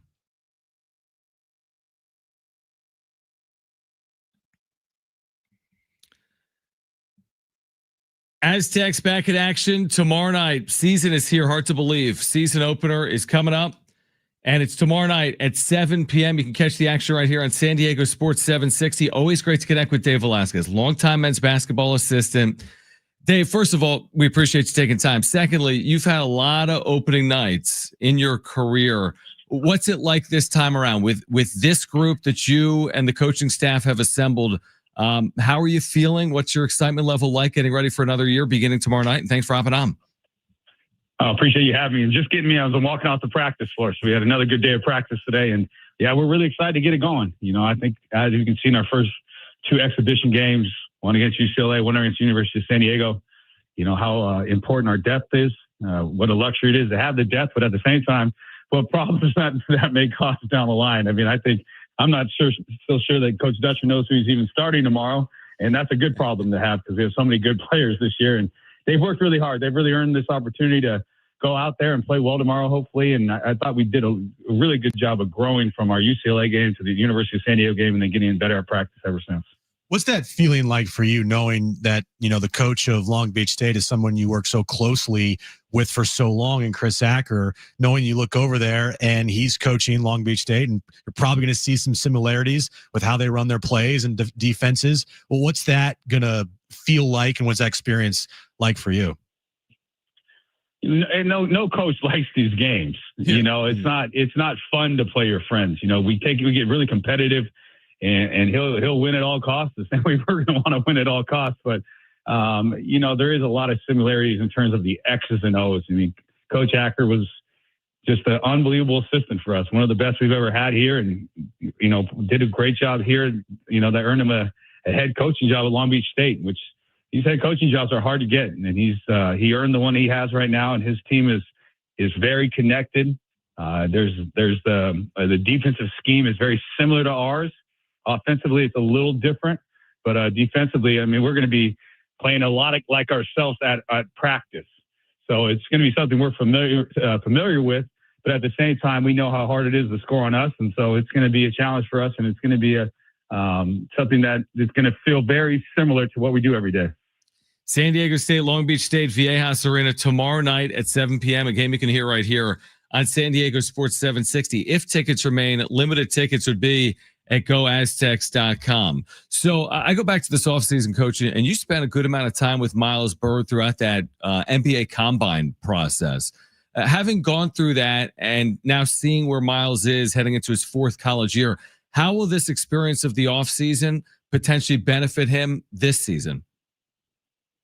Well, I think what it's done is it's allowed Miles to, just mentally mature in terms of, you know, what do the NBA want to see and what does he need to improve on this season for himself? And I think one of the biggest thing is his consistency, you know, that we don't ride too many waves of great, you know, games and then some games of not so great games. And I think just him being more consistent, he's been much more consistent at practice in terms of his, not just physical approach, but his mental approach. And he's the leader of this team, and guys rally behind him. And you know, skill-wise, to continue to just take care of the ball, you know, make smart plays, make the right plays, not always have to make the home run plays. And Miles has done a good job with that. And then defensively, he's just got to be himself, you know, protect the rim, get steals, get out in passing lanes. He has such great defensive instincts. We don't want to hold him back too much, but at the same time, he's got to be smart about how much, what Coach Fisher used to call smart aggressive in his defensive play.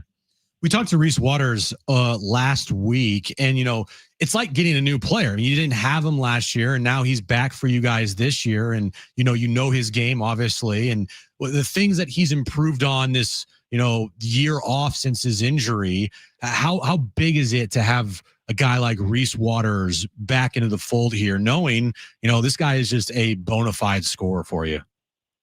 Absolutely. I mean, you guys can correct me if I'm wrong. I think he was our leading scorer in our 2 exhibition games, against UCLA and University of San Diego. I mean, he's a guy that really can just go get a bucket. He's one of those guys that some days the offense, the team's going to be doing really well. They're going to be trying to take you out of your flow, but he's the one guy that you can trust that can just raise up and knock down a bucket. And that's a huge strength of ours for our team this year, having Reese out there. We've already seen it in the 2 games we've played. We see it every day at practice. His ability to score the ball is just an elite level. And the other part of this is he's an older, college player at this point. He's been through a lot. He's seen a lot. When he comes to practice, he understands what we're trying to work on. He can help the younger guys. And he's a guy he's had so many games under his belt and so much practice that this is really his turn to hopefully play the best basketball of his life as we move forward. Dave Velasquez with us right now, longtime Aztec assistant, getting ready for San Diego State, Long Beach State tomorrow night at 7 p.m. So I've said this before about some of these recent freshman classes where they don't look like freshmen. We said that last year, I think, with Taj and Pharaoh. They didn't physically look like freshmen. They looked like guys that could have been upperclassmen. I mean, you say the same now watching LZ Harrington and watching Tay Simmons, just seeing how they've been incorporated and what they've, how they've impacted these games, these exhibition games. How do you feel about that group, LZ and Tay, and their potential impact to start the year? We never really know with freshmen, but I will say this: with last year's group, with Taj and Pharaoh, we did not expect them to come in and basically what people would say, wait their turn. We expect them to be on the floor, be players for us when they got here. And there's a level of talent, and there's a level of what we've seen for when they got in high school, and then when they get here, and there's no difference with LZ and Tay, and you've seen it already. I mean, Tay's ability to be physical, to rebound the basketball, to play with his high motor. When things said, the more games he gets under the belt, the more comfortable he'll be. And the hardest positions to play in college basketball is actually is being a big. That you learn so much through the time of being out there, through game reps, and I know he'll continue to get better. And then LZ Harrington is he can do so much with that great size. He has an unbelievable change of pace, and he has a high basketball IQ. So as a freshman, again, you can trust that you can put the ball in his hands. I thought the University of San Diego game, he did a really good job playing a point guard position for us. I mean, just his ability to get in the paint, make plays for others, play downhill. And then defensively, he's blessed with the length and athleticism that he can make plays defensively. So, yeah, we're excited about both of them. We're expecting both of them to be great contributors this year. When we talked to Dutch last week about the depth of your team, I mean, you mentioned, you said, I don't even know if Dutch knows who's going to start on tomorrow night. But, navigating that and knowing you have so many pieces that could play significant time as a coaching staff, how much conversations do you guys have about all the different scenarios and lineups that you guys could deploy this year? A lot, to be honest. We kind of got to let the first 2 games happen. In the first 2 games, we basically, 5 guys in, 5 guys out. And then we're trying to get 11th guy in quite a bit in that first half. So we've talked about it a lot, and who's going to play well with who, and it's not an easy job for Dutch this year. I mean, you've seen the talent we have, and now you got to throw in another wrinkle. We're not going to have him tomorrow, but then what happens when Magoon comes back? We talk about that a lot. You're talking about an all-league player, and so and it's going to be different for each guy. And what the thing that I'm excited about, and we've had other deep teams here. I'm not sure if we've had as deep of a team, but we've had other deep teams here. Sometimes it's just not your night. And to have somebody else that can be there, and it could be their night. And I think you're just going to see it a lot throughout the year. There's going to be a lot of different guys talking to John Schaefer after the game, who's the player of the game, which is a good thing to have. And you just don't know. And it doesn't mean if you don't start, that can't be your night.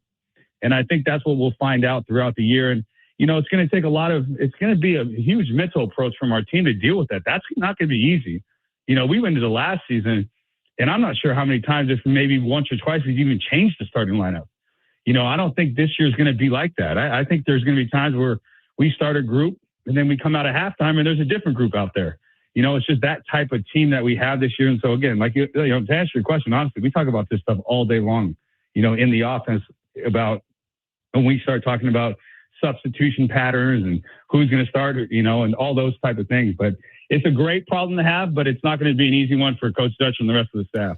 Dave Velasquez with us right now. Is it one of those things, and maybe this is a dumb question, but I feel like people get so wrapped up in who starts, but at the end of the day, isn't it just as impactful to be finishing? I mean, I go back to like the national championship game. I don't think 5 starters are on the floor, right? Like, so it's a 40-minute game. It's not baseball where there's one starting pitcher and the guy goes 7 innings. I mean, you could start, play 4 minutes, but somebody else could play more minutes in the first half, right? Yeah, I mean, let's go back to the most famous game we ever played in, the Florida Atlantic game. The guy who made the shot before Lamont, Jalen Ledee, he didn't start. Right. The guy who was guarding the guy that ended up getting switched on to AG was Micah Parrish. He didn't start. The guy who blocked the shot before Lamont's shot was at Wickerow. He didn't start that game. And that's what I mean. There's this, the impact that all these guys can have, and it doesn't matter who is starting. It's, obviously the 5 guys that are playing that best tonight will be finishing the game. Sure. And that's a coach's job to make sure we do. But we can't go into every game like, okay, that's starting groups, the best 5. We don't know that. And that's something that we're going to try to find out throughout the year. And I'm sure there'll be some, type of flow. And you want to keep guys in some type of rhythm, throughout a season. And we'll get to that. But it's not for right now. Right now is they're continuing to earn what they get. And I think that will be something that will happen throughout the season. They will earn whatever opportunities that come to them. Do you know what year this is for you at San Diego State, or if you lost track? I have your bio in front of me. Do you know what season this is about to be? Is this 23 or 24? It says 24, so if it's not, yell at Richard. Oh, boy. Yeah, no, it is. It is. 24. I was having to do some math last night. My parents always flying for the first game, and we were talking about that last night. So I couldn't feel like I'm the most blessed, lucky coach to have 24 season openers at San Diego State, and there's nowhere else I'd rather be. Been a nice little 24-year run for the Aztecs on the Mesa. I'll tell you that. Yeah, it's not bad. It's been a nice little 24-year run. Dave, appreciate you as always. We will see you tomorrow night. Cannot believe it. Tomorrow night, we'll see you and Aztec fans at VA House Arena. We appreciate you, man. Thank you, guys. We are equally as excited, and go Aztecs. All right, great stuff from Dave Velasquez. In fact, call right now. We have 2 free tickets for you. Caller 2. Oh, Caller 2. Call right now. 877-767-4760. Our gift to you. 2 free tickets to see the Aztecs take on Long Beach State tomorrow at 7 at VA House Arena.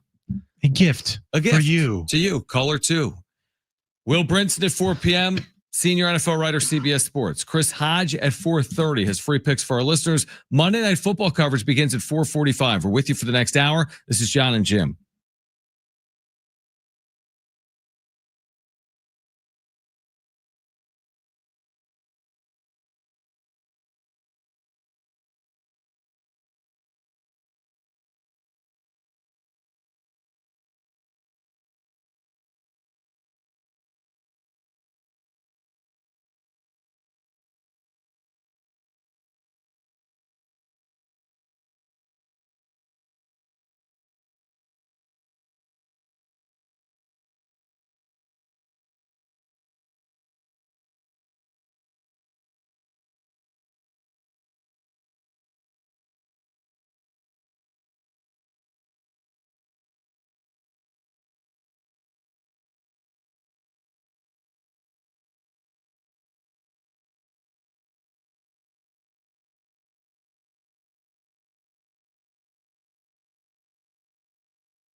All right, Jon and Jim. Is that good? The best and worst of the sports weekend coming up. Then Will Brinson, CBS Sports on the NFL at 4. Chris Hodge, he's got free picks for our listeners coming up at 4:30. Then we have Monday Night Football pregame coverage. You know who's playing tonight? I do, John. Do you know who's playing tonight? Cowboys Cardinals. Yeah. GOTC. Wait, what? Game of the century. Oh, game of the century. It's a big game. Okay. Unless you have YouTube TV, then you won't be watching it. San Diego Sports 760 congratulates our $5,000 winners. And iHeartRadio's Thank a Teacher, powered by Donors Choose. Still time to nominate a public school teacher making a difference. Maybe they'll be our next winner of $5,000 to make over their classroom. Nominate your favorite teacher now at iHeartRadio.com/teachers. All right, let's get to it. Is that good? Wilcox, snapper, Huber, holder from 29 yards away. Oh, he missed it badly. Kick on the way. Boswell. That's a winner. The good and bad from the sports weekend. So the Aztecs are allowing just about 10 points per game this year. I would say, well, what's 80 points in 8 games? It's about 10. Oh, I thought it was 81 points. Sorry. I thought that, Now, even though we just read it, so they're allowing 10 points per game. roughly. Exactly 10 points per game. Right. On the nose. 80 divided by 8 is 10. Look at you, man. Yeah, I know. Math. God. It's easy for me. Brent, is that good? You're my go-to guy for like next year batting average. I was like, hey, Machado's 81 for 263. What's his batting average? You're not even gonna. I'm not gonna have you use a calculator. 81 for 263? Yeah, what's his batting average? I have no idea. 81 for It 263? would be like that's probably about 300. I was going to say 81. 81 is to Times 3. 243 is 333. Yeah. Don't worry about it. Just confused me. I'll go easier than what you just said, which is that the Aztecs are 7-1 overall. Oh. Is that good? Very good. 7-1. We were talking before the season. We're like, hey, can they That's win a like 6 6, 7 games? They're already at 7 wins. 7-1. 7-1, 6 in a row. Just, you're right. Just one of the better stories in all of college football this year. SDFC, they blew a chance to close out Portland this past Saturday night. Is that good? No, not good. Not good at So all. they led in this match as late as like the final minute of extra time, correct? Minute or two. Yeah, and then they went to PKs and They led in PKs. they led in PKs 2-1, and then it just Lost. was not their night. CJ Dos Santos, he has a fractured like face. He left the game. That was a scary moment. He's been so good for them all year long as their goalkeeper. And now you put yourself in a position that you didn't want to put yourself in. We talked about it last week. You have an opportunity to close out a team, you close out a team. And they've been phenomenal on the road this year. And, they had, I'm not going to say they choked, but having a 2-1 lead and then losing in PKs, like that's not good. Yeah. And nobody wants to go to a decisive match, obviously. No, because anything can happen. It's like a game 7. It's like Portland, SDFC's the better team. Portland should not win this series, but it's soccer and anything can happen, man. So is that good? Wait, he already said it's not good. Are you kidding me? All right, I'll go here. I don't know if you saw it this weekend. The Dodgers won the World Series. Who? Are you kidding me? It's not great. The team that spent $1 billion to barely win a World Series? There's I no know. such I thing. know there's no such thing. No such thing. The guy making No money. $750,000 bailed you out. Dude, talk about never having to buy a beer. That game was going down as like Ohtani gives up, Ohtani with an L, and then Ohtani does nothing to play. I know. And Rojas bailed out Ohtani.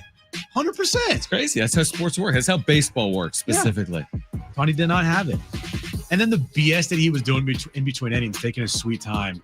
That was a big talking point. Yeah, That's a you're right. You're right. What else you got? Jaden Daniels last night in a meaningless fourth quarter, Yeah, what was the getting score at blown that out by point? the Seahawks. I think it was like 38-7 or so. It was It was a blowout. It was a dude. blowout. Why is he in the game? I don't know, but he was. He ends up dislocating his elbow. He might be out for the rest of the year. Lucky for him, it's his non-throwing arm, but It's a still, disaster. it's a disaster. He had to put an air cast on his arm, and it was just a brutal Terrible injury. injury. Brent, is that good? It's no good. Brutal injury. Dan Quinn is getting destroyed today on Sports Talk Radio, as he should. Why the hell was Jaden Why is Daniels he in in that the game? And from the rookie year of Jaden Daniels to what is playing out now, even without that injury, but with this injury, whoa, you talk about night and day difference. Like Robert Griffin III 2.0. I hope not. Honestly, for him, that would be an year absolute one lights disaster. the world on fire. You're right. Now, he got hurt in the playoffs in his rookie year. That'd be a disaster. But Jaden Daniels, year two, pretty devastating injury. Completely. Not great. How about this? This is an amazing note from Game 7 of the World Series. 50% more viewers for Game 7 of the World Series than Game 7 of the NBA Finals. 30 million. Yeah, like 26, 27. Didn't it peak at around Peaked over 30. Yeah. And the NBA Finals Game 7 had like 16 or 17 million. So Matter. 50% more viewers for Game 7 of the World Series than for the NBA Finals. I agree with you. Is that good? It is Great for baseball. I mean, nice year for baseball from a viewership perspective. I think it's good because we're always kind of railing on baseball Yep. for having low ratings all the time. Yes. And, this is one of the times they actually beat the other sports. So, Yeah, and the thing with the Dodgers, Colin's completely wrong on this. They're not a likable team. If you're a Dodger fan, obviously they're the best. If you're not a Yeah, Dodger they're fan, I'm guessing you probably don't like the Dodgers But it brings you to your television set, I think. because they are the bad guys. Yeah. Every sport needs a villain. I will say the Dodgers are the perfect villain in this scenario. And yeah, we all hate the Dodgers, but they bring eyeballs to the television. And when it's Game 7 of the World Series, I don't care Everyone what should fan be you are. watching. You're watching that game. If you're not watching the game, then you're like, props to you for being not watching them. But I mean, Game 7, I go back to the Cubs, and at the time, the Indians, that was an epic. I think 40 million people watched that. Because it was the there was no Cubs. villain there. There was like, oh my gosh, they're about to win their first World Series ever. Both ways, Yeah. right? In that series, of course, all the attention, though, on Chicago. And then 2017 had good viewership for Houston, LA. But Game 7, like it's Game 7 of the World Series. Right. Like you should be throwing it on. And it was a great game. It was a captivating game. It was ridiculous. Didn't turn out the way I was hoping. I can't believe it. How did they lose that I can't game? believe they lost that game. Again, you're a Blue Jays fan, 2-run lead in Bro. the 8th. bro. 1-run lead in the 9th. One out in the ninth. Winning run at third with one out. When? In the 10th or the 11th or the 9th. Hey, so many chances. I don't remember. So many chances. I think it was the bottom of the 9th. So win the game. It's not hard. Well, for the Blue It Jays, was hard. it was very It was hard. very hard. It was very hard. They couldn't do it. They'll be back. If it was only that simple. They're never getting back. We will give away Aztec tickets for tomorrow night at Viejas Arena against Long Beach State. We have 2 pairs of tickets to give away in the 4:00 hour. On the other side, Will Brinson, his thoughts on this Jaden Daniels injury and why he was in the game at that point, what it means for the Commanders moving forward. Will Brinson, senior NFL writer for CBS Sports, will join us on the other side. Plus, Chris Hodge back with us, taking Vegas. He'll join us at 4:30 with some free picks for our listeners. Final hour, it's hour 3. We have Monday Night Football coverage beginning at 4:45 tonight. This is Jon and Jim, San Diego Sports 760 and live on the iHeartRadio app.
All right, this update is brought to you by Starbucks, John. We'll start with the Aztecs. They've won 6 in a row. They're 7-1 on the year, and they sit atop the Mount West Conference at 4-0 in conference play. Next up, a trip to Hawaii this upcoming weekend. SDFC lost a heartbreaker to Portland Saturday night.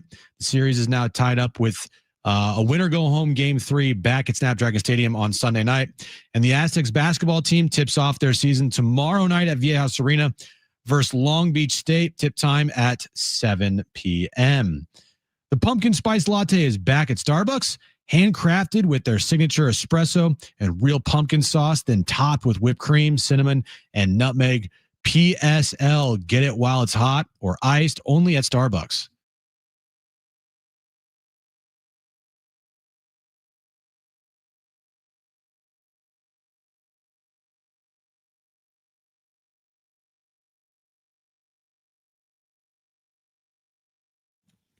All right, final hour of Jon and Jim, and that's because we've got Monday Night Football. Pregame coverage gets underway at 4:45. Cowboys and Cardinals from Big D.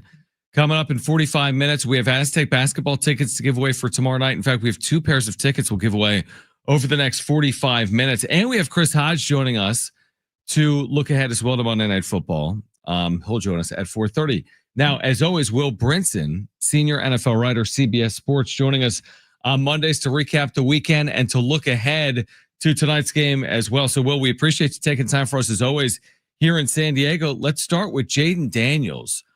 Just your reaction to the injury. I mean, it's such a bad injury. Obviously, the way it looked was a bad injury. But how do you react? Again, it's easy now in hindsight anytime someone gets hurt. But a 38-7 game with 7 minutes remaining, he's out there and he suffers that injury. Just what's your overall reaction to what played out and what took place? Well, you know, I mean, Dan Quinn came out today, I think, and basically opened up his press conference. It was like, I screwed that up. And I mean, like, I think Dan Quinn's a really good coach.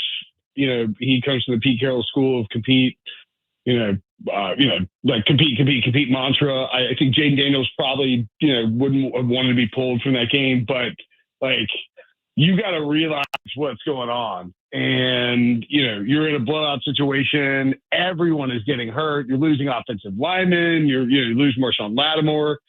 And the last thing you can do if you're Washington is have your future, your franchise quarterback, the superstar, the guy that rejuvenated your entire franchise, essentially overnight with the addition of a new GM and a new head coach, is have him suffer an injury like that. And so it's as bad a move as you can have happen. He can't be on the field at that point in time, especially against a really good defense that is like been flying around and popping guys left and right in a game that's a complete blowout. Bigger picture for Washington guys, they have the oldest roster in the NFL by like a full year. I mean, they went to the NFC Championship game last year. They, this offseason, last year they traded for Lattimore. This offseason they traded for Debo. Zach Ertz, one of their key players. They signed Terry McLaurin, a 30-year-old wide receiver, to a lengthy contract. I mean, this is like, it's kind of a bad spot. Like, all of a sudden, it's like the magic is gone. Daniels is hurt. We don't know the severity of it in terms of like next year, but this roster is not in good shape.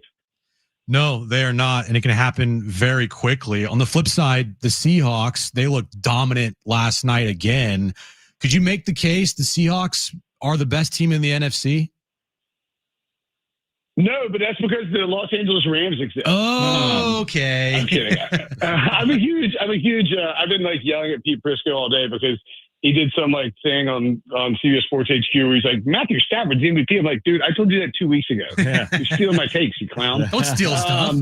But no, look, dude, I think here's a hot take. I think you make a case that 3 of the 5 best teams, actually, this isn't even a hot take because it wouldn't be all football, but 3 of the 5 best teams in the NFC are in the NFC West. Huh. And the only other 2 teams you're probably throwing in there are what? Philly and Detroit, right? So, I mean, like that's probably just the case. So the NFC West is loaded this year. And Sam Darnold is, what the Seahawks have done is put him under center, run the ball pretty effectively, but I wouldn't say they're like an elite running team. They run the ball pretty effectively, and then let him throw off play action, where he is the best quarterback in the NFL this year in terms of throwing off a play action. And it's a really nice marriage of an offense and a quarterback who, was taken with a really high pick, didn't pan out in New York. And by the way, how about the Panthers had Sam Darnold and Baker Mayfield at one point in time? I had both of them on my dynasty team and traded them away too, so I can't. It's crazy. Really talk, but like, yeah, like the Darnold has just sort of blossomed into a really good quarterback now. Now, I mean, if they're gonna win a Super Bowl or make a deep playoff run, he's gonna have to play like this, or they're going to have continued just elite defensive performances, which I think is very possible because Mike McDonald, this is a guy in Baltimore, was cranking out elite defenses and doing it in a way that disguises from every angle, pressure at every level. I think they're very much a force to be reckoned with because that defense and Darnold playing the way he is can carry them, into the playoffs. And I don't know that there's, necessarily maybe the Rams, maybe the Eagles, if they get Jalen Phillips, if they continue to add on defense. I don't know if there's anybody that's like going to just shut down somebody else on defense in the NFC. Will Brinson with us right now, senior NFL writer, CBS Sports. So tonight, this is a must win for the Cowboys, right? I think they're only favored by 3 or 4 points, but Kyler Murray inactive. The Cowboys 3.5, I think. Yeah, they got to have this game, right? Oh, yeah. Must win for the Cowboys. I believe it is the 12th anniversary of Dak Prescott's mother tragically passing. Obviously, a huge deal for him. He's been incredible this year. If the Cowboys defense, I think I joked last week, it's like, if they had Micah Parsons, this would be a pretty good team. Yeah. It's going to be a shootout. You look at Dallas's games, only 2 of Dallas's games have not gotten into the 50s. And that didn't include when they scored 22 against Denver, who dropped 44 on them. It was week 1 against Philly. And then I'm trying to think what their week 4 game was. But I mean, this is going to be a shootout. Jacoby Brissett, the Cardinals aren't afraid to let him wing the ball around. He will pass it aplenty. And I think we're going to see a ton of points tonight. But yeah, most of them for both teams, really. But Dallas in particular, they're talking about, there's rumors out there right now about them maybe looking at Trey Hendrickson for the Bengals if he's available, which would be a huge help. Congrats, you already had a guy who's better, but whatever. Yeah. I just think if Dallas can win this game and then make some trades to improve the defense, I don't know, the Cowboys are kind of sneaky good, but yeah, they have to win tonight. So looking at the AFC, I don't think anybody expected the top of the AFC would be Indy and New England. It's like we're going back in time here. Both are 7-2 teams. What's a bigger story or a better story to you? Is the resurgence of the Patriots, or is it the Colts kind of coming out of nowhere this year with Daniel Jones being what they are? Well, I mean, nobody likes the Patriots being good, let's be real, right? Yeah.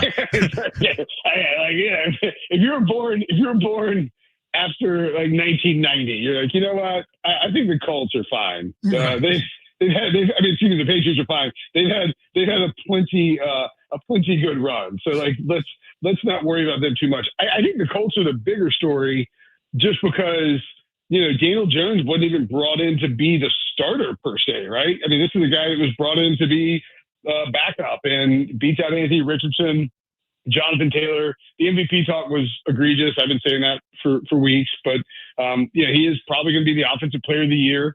The one thing, though, and you don't want to pour cold water on it, you saw the ghost of Danny Dimes' past pop up against the Steelers. Yeah. And the Steelers got out to a lead. The Colts all year have been front running, and I don't mean that in a pejorative way. They've had leads, and they've gotten up, and that allows them to run their offense through Jonathan Taylor. And when they were forced to kind of come from behind and chase the Steelers, yeah, they got close and they got within 7. But you saw the issues that they had really with the turnovers and stuff. And so we just haven't seen that. They played such clean football almost all year with the exception of a couple blips. And then you see that pop up in week 9. And it's just sort of a note in the back of my head, like, all right, the Colts are very good, but they're not going to play perfect football all season. I think eventually that'll come back to bite them, especially, once we get to the playoffs. The Patriots, Drake May's awesome, by the way. I mean, he's like, he went to Carolina, so like I don't root for. I mean, I'm happy for him. I don't root for him, but like he's kind of hard not to like the way he's been playing. Probably a little unsustainable just in terms of the deep ball completion percentage. But Josh McDaniels has unlocked him. I think the Patriots are a sustainable problem in terms of being good in the AFC East moving forward, which like we better not be another 20-year run. That'd be nauseating. Nobody needs that. Nobody needs that. Will Brinson with us right now from CBS Sports on Jon and Jim. So Bills over the Chiefs for the time being in November. If and when they meet again in January, the Chiefs aren't in the playoff picture right now, John. They're in that picture. I know. They're in that picture. If they meet again, obviously location can be a factor. And Kansas City maybe has an uphill climb in that regard. But if they meet again, who would you pick and why? Well, I've been picking the Bills for the last few years, and I've been picking the Bills to win the Super Bowl. And it's like, I get it. I'm not like a Bills fan, but I've just been sort of on that side, picking them over the Chiefs. And I think you saw the problem with what might happen in the playoffs at the end of yesterday's game. And I get it. 2:39 remaining. You have the ball. A field goal wins the game for you, and you run the ball 3 times with James Cook to get it down under 30 seconds, which, Patrick Mahomes didn't have a lot of time to work with and didn't pull it off, but he came close. And to me, that's like the biggest concern, because if I'm Sean McDermott and I have Josh Allen, you know what else wins the game for me? First down. Yeah. Like a field goal is great. You're up 10 points, or you're up 10 points, and like you're like 99.999% chance to win. First down, you're a 100% chance to win. Mm-hmm. And if you have Josh Allen who can, like, I would have rolled Josh Allen out and had like Dalton Kincaid on a little under route and like Shakir somewhere, like 2 easy looks. 1, 2, if they're not there, just take off running up the right and see what you can get. You're getting as many yards as you will with James Cook. And so the point being is, like, we've seen the Chiefs do this to the Bills with 13 seconds left.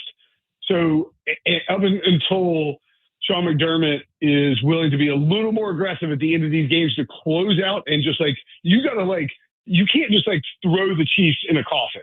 You have to like nail that coffin shut and then like bury it 400 feet underground and with like a titanium ceiling on top of it. But it's just like, you can't take the risk of giving Patrick Mahomes the ball back. So that's my one concern with them. But I think if the Bills defense plays like they did last night, yeah, I mean, like, that's an absolute Super Bowl winning caliber team. So I feel like Bengals games are like must watch, especially the end of games, because it feels like there's something always crazy happening. Yesterday, obviously the ending of that game was crazy, but for having, I think it was the running back for the Bengals basically call out the defense. Like it's going to not end well in Cincinnati, I feel like here. Yeah, I mean, it's pretty crazy that Joe Flacco had a 470-yard passing game over the age of 40, and the Bills lost. It's ridiculous. I mean, and by the way, hey, Lou Anarumo in Indianapolis, I think the Colts defense looks pretty good, right? Yeah. Because the Bengals defense stinks. It might not be Lou Anarumo. It's a tough spot. They need to, at this point, probably try to recoup as much as they can with their tradable assets. I know they wanted to stay alive in the division, but you kind of have to be realistic. You lose, there's 2 games that you think you're going to win against the Jets and then the Bears. Like, you had, 2 teams that you can beat. Your offense plays great. You score 38 points and lose, and then Flacco 470 and you lose. It's like, and the Ravens are healthy now and playing well and a problem again. So it's like, for me, yeah, the Bengals aren't probably going to fire Zach Taylor. I think they would be better off, checking out the coaching market with a healthy Joe Burrow, because a lot of people would be interested in that. I just think the way the franchise runs, they probably won't do it. But yeah, that little like brief spark we got from that Thursday night win over the Steelers has kind of dissipated now very quickly. Yeah. We'll always appreciate you taking time for us. We are looking forward to tonight, Cardinals and Cowboys on Monday Night Football, and we will reconnect again with you a week from today. So thanks for hopping on, man. All right, boys. Talk to you next week. Have a good one.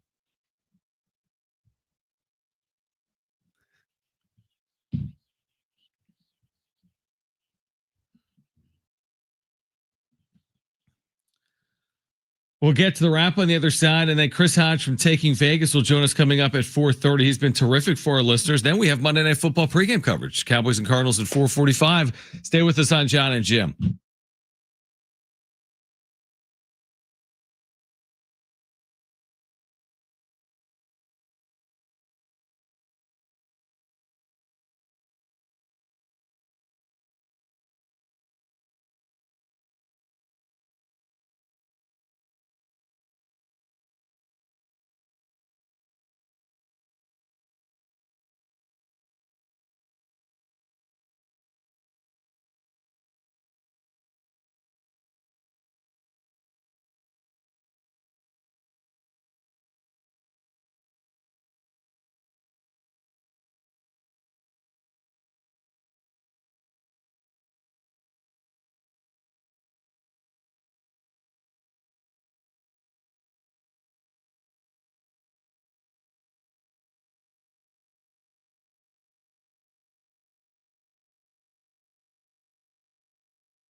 All right, we have Aztec basketball tickets to give away. We'll do that in 5 minutes. And then Chris Hodge from Taking Vegas joins us at 4:30. And then at 4:45, pregame coverage of the Cowboys and the Cardinals that you can hear right here on San Diego Sports 760. And again, a reminder, you can hear San Diego State basketball tomorrow night, 7 p.m. with pregame coverage beginning at 6. Your week is jam-packed here, buddy. Right. Basketball tomorrow. Sean Lewis Coaching Show Thursday. This show True. Fly to Hawaii Friday.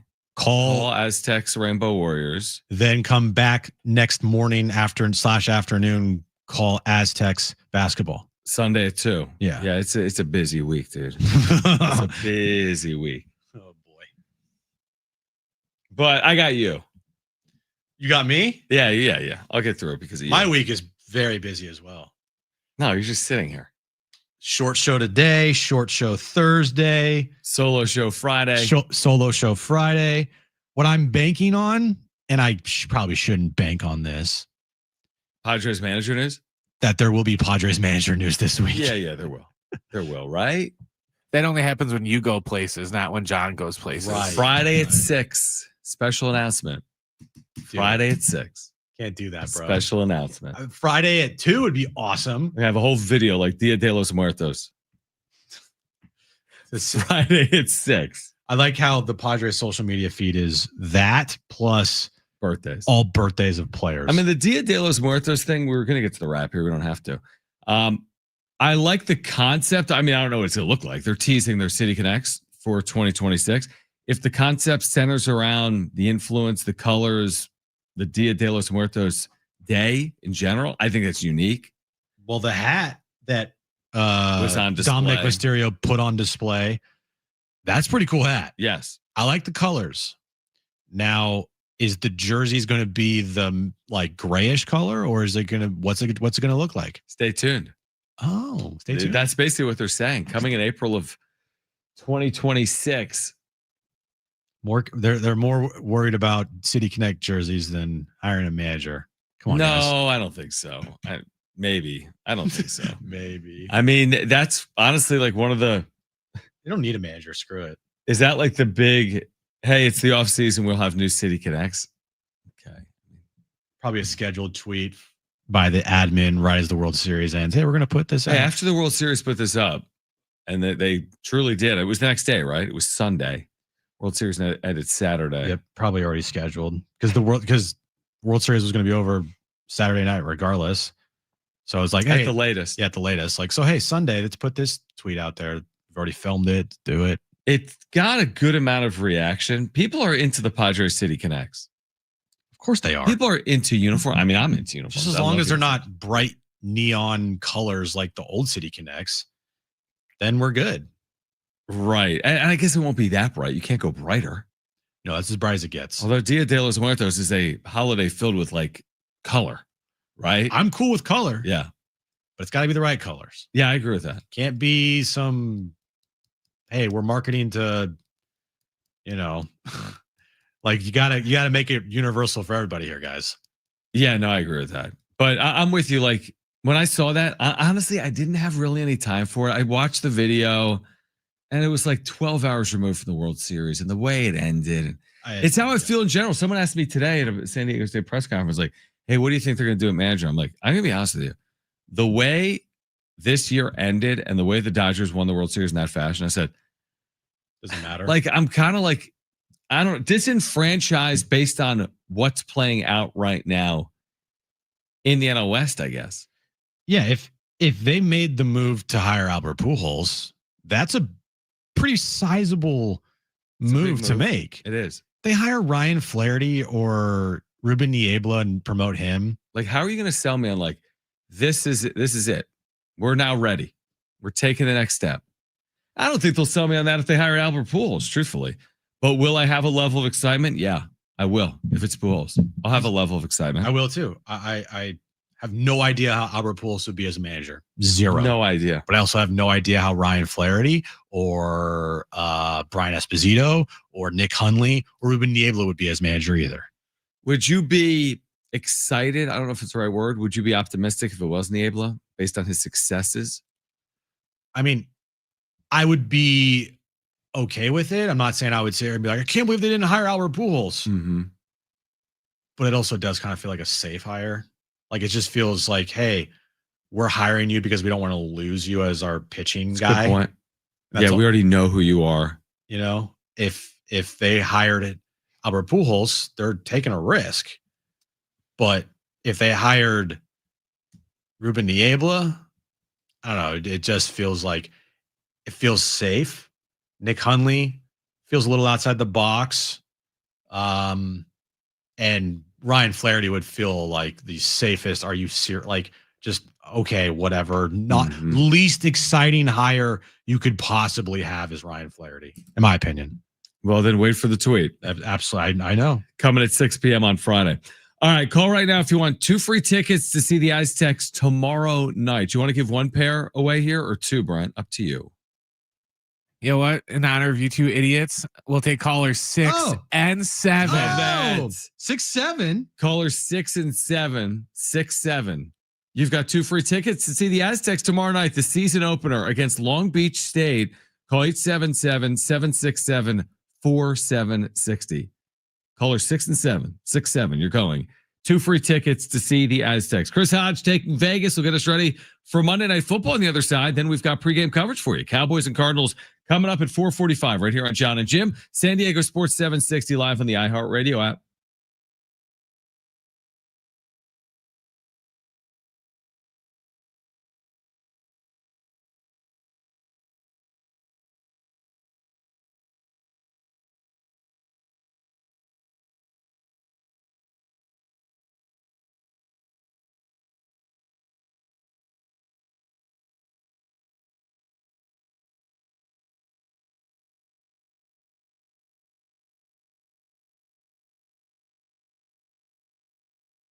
All right, hey guys, it is Schaefer again. There is no better time than now to get down to your local Toyota dealer.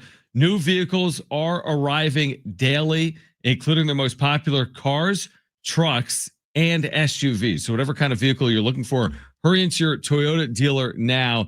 It's a great time to get a new Toyota truck. It really is. They've got the largest inventory of Tacomas and Tundras. They're ready to roll. The Tacoma is known for its legendary toughness, off-road capability, and everyday efficiency, perfect for weekend adventures or just tackling your to-do list. And the Tundra brings serious power, impressive towing capacity, and bold design, plus the latest tech and comfort features. So whether you need a truck that's built for the trails, built for work, or built for your family's next adventure, Toyota's got you covered all month long. Again, new vehicles arriving daily. We're talking about cars, trucks, and SUVs. We make it easy. See your Toyota dealer today.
This update is brought to you by Starbucks. San Diego State football is now 7-1 on the year after they beat Wyoming over the weekend. They're 4-0 in conference play, sitting atop of the Mountain West Conference in sole possession of first place right now. Next up, a trip to Hawaii this upcoming weekend. They take on the Rainbow Warriors on Saturday night. SDFC, because they lost to Portland this past weekend. The series is now tied. They will have a winner go home game 3 back at Snapdragon Stadium this upcoming Sunday night. And Aztec basketball tips off tomorrow night. Season opener at Viejas Arena against Long Beach State. Tip time is at 7 p.m. The pumpkin spice latte is back at Starbucks, handcrafted with their signature espresso and real pumpkin sauce, then topped with whipped cream, cinnamon, and nutmeg. PSL, get it while it's hot or iced, only at Starbucks.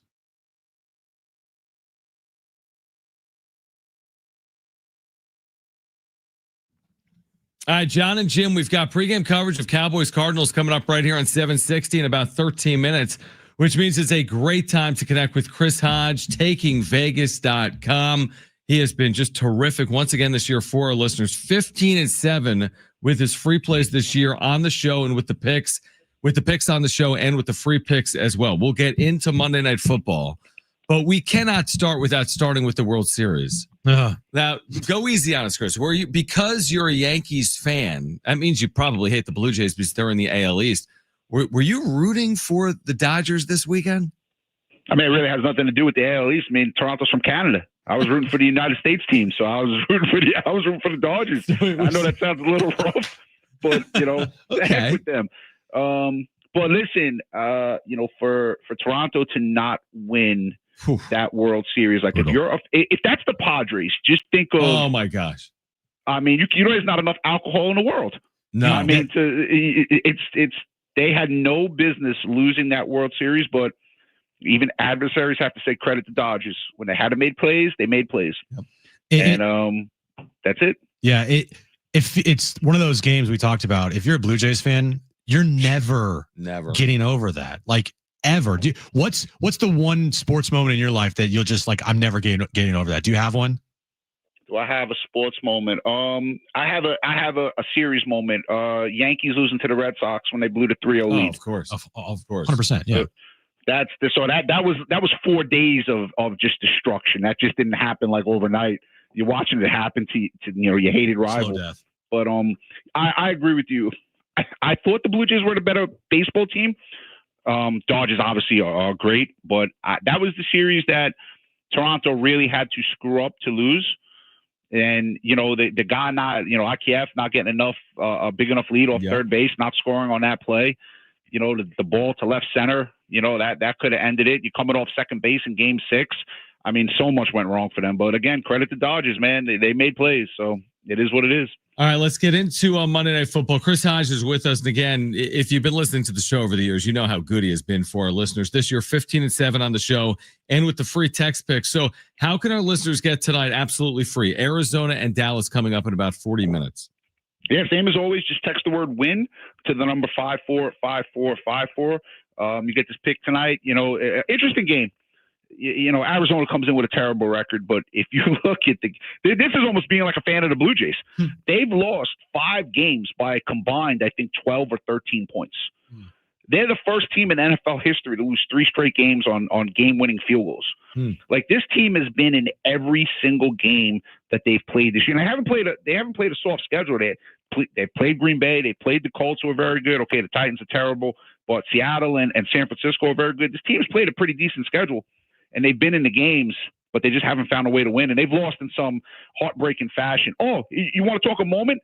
I got knocked out of my suicide pool when the moron from Arizona dropped the ball going over the end zone. Oh, I think that was against Tennessee. I had them in my suicide pool that day. Yeah, that was terrible. And then Dallas, they're going to play offense. They're going to score at home. Can they play defense? So it's going to be a tough game tonight. Dallas -3 is the spread. You text the word win to the number 545454. We'll hook it up with you. We'll hook it up for you absolutely free, no questions asked. So the start of college basketball is here. San Diego State tips off their season tomorrow night. What are some futures that you think will be good here for the upcoming college basketball season?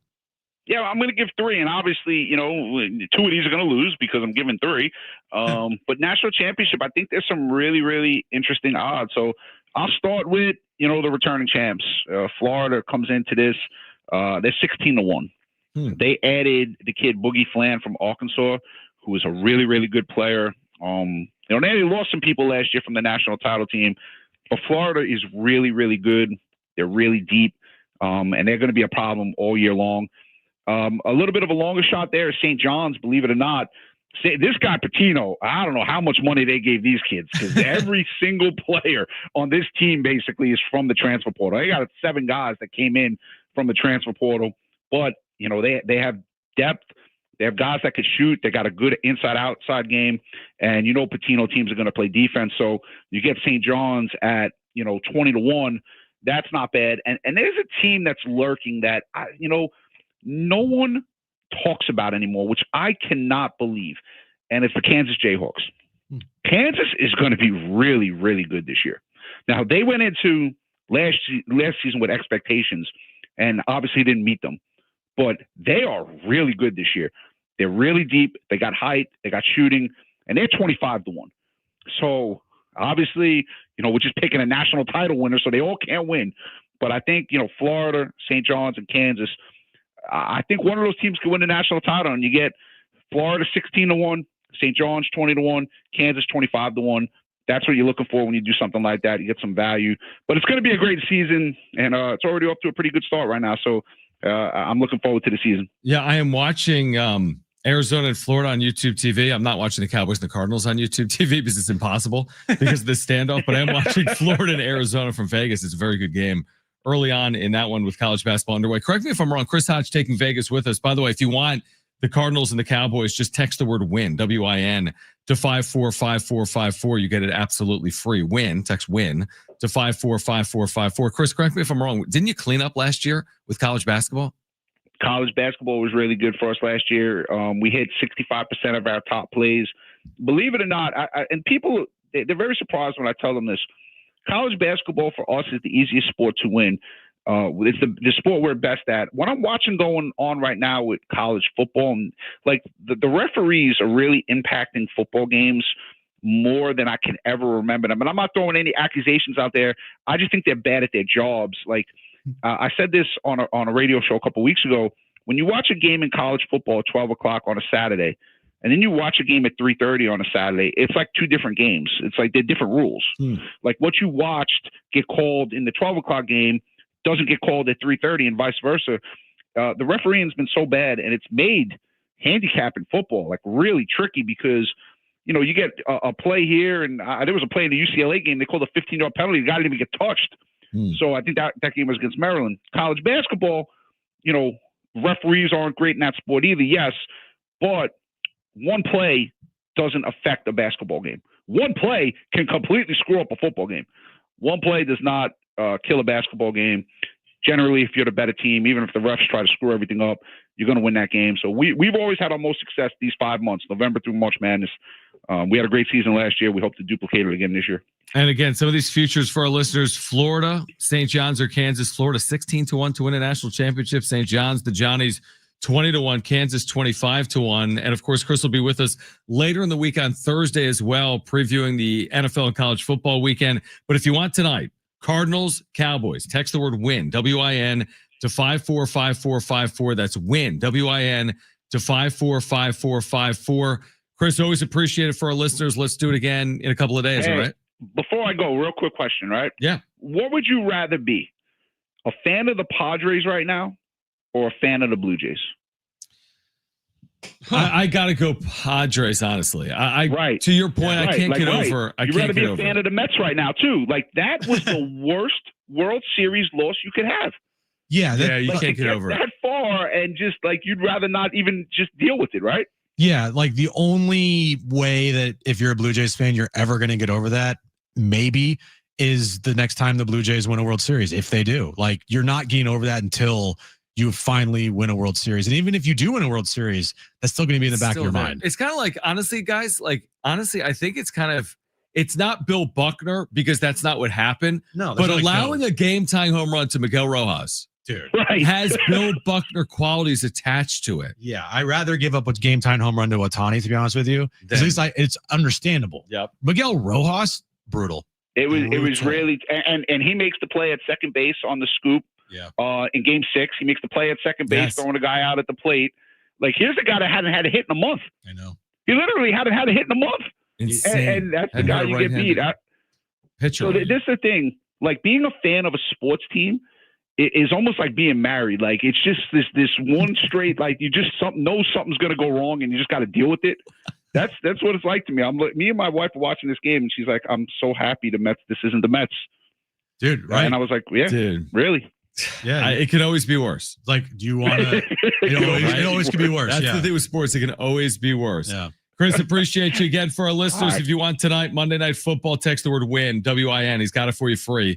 Text WIN to 545454. Cowboys and Cardinals. Chris, appreciate you, man. We'll do it Thursday, all right? All right. Thanks, guys. You have a great night. All right, great stuff from Chris Hodge at Taking Vegas. He makes a good point. I mean, I would not want to be a Blue Jays fan right now. No.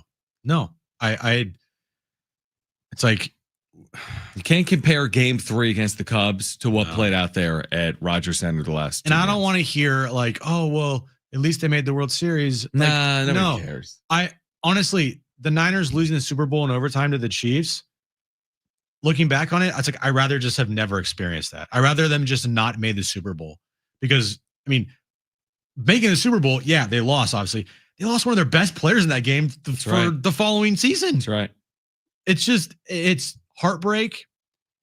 Man. Yeah, the sports, Bills are only remembered because they lost. Like, if they never made the Super Bowl, we wouldn't be like, oh, epic choke. it takes potentially decades for a sports fan to get Oh, over yeah. that type of loss. It just so happens that the Blue Jays aren't the only sports franchise in Canada that has crushing, devastating, losses in their postseason. Toronto Maple Leafs, any Canadian team right now in the NHL. It's a good point. Yeah, that's what I was just gonna say. My favorite meme from the weekend was the Scooby Doo. Let's see who you really are. They pull the Blue Toronto Jay Maple off, and it was Leafs. the Maple Leafs. Yeah, I mean, you do. It's crazy, man. It's crazy to lose in that fashion and to lose to the Dodgers in that fashion. I mean, it was almost like pure shock on the faces of the players for LA when they won the World Series. Yeah. They were like, wait. Do you see We Dave Roberts won? when Miguel Rojas hit the home run? Yes. Like he's he going was to in pass. pure He disbelief. was going to pass out. He's like, what just happened? Because no one was expecting that. even they didn't think he would do no, anything. no, he didn't even think he was going to do it. Nobody did. I mean, No. even I know you're anti Joe Davis, but Joe Davis is like, what? Everyone was like, It's huh? like, what? How is this even possible? It was the most improbable thing you'll see in a long time. Like Miguel Rojas, bro. And I also love the fact that right after the Dodgers won the World Series, I had hundreds of Dodger fans in my mentions. Like, People hate you. like, hey, you just won the World Series. You might want to celebrate instead of commenting to me. That just proves that I apparently live rent free in a lot of Dodger fans' heads. They literally, I saw some of the tags. Like, just go to Twitter and type in your search bar at Jim Russell SD. Like some of People them are calling for like his head. If I was a person that had like this stuff affected me, which it doesn't, it would have been a bad night. But in the end, it didn't affect me one bit. There's some I thought funny it was tweets. funny. All right, Cowboys and Cardinals coming up next. This is San Diego Sports 760. See you tomorrow. Okay. Peace.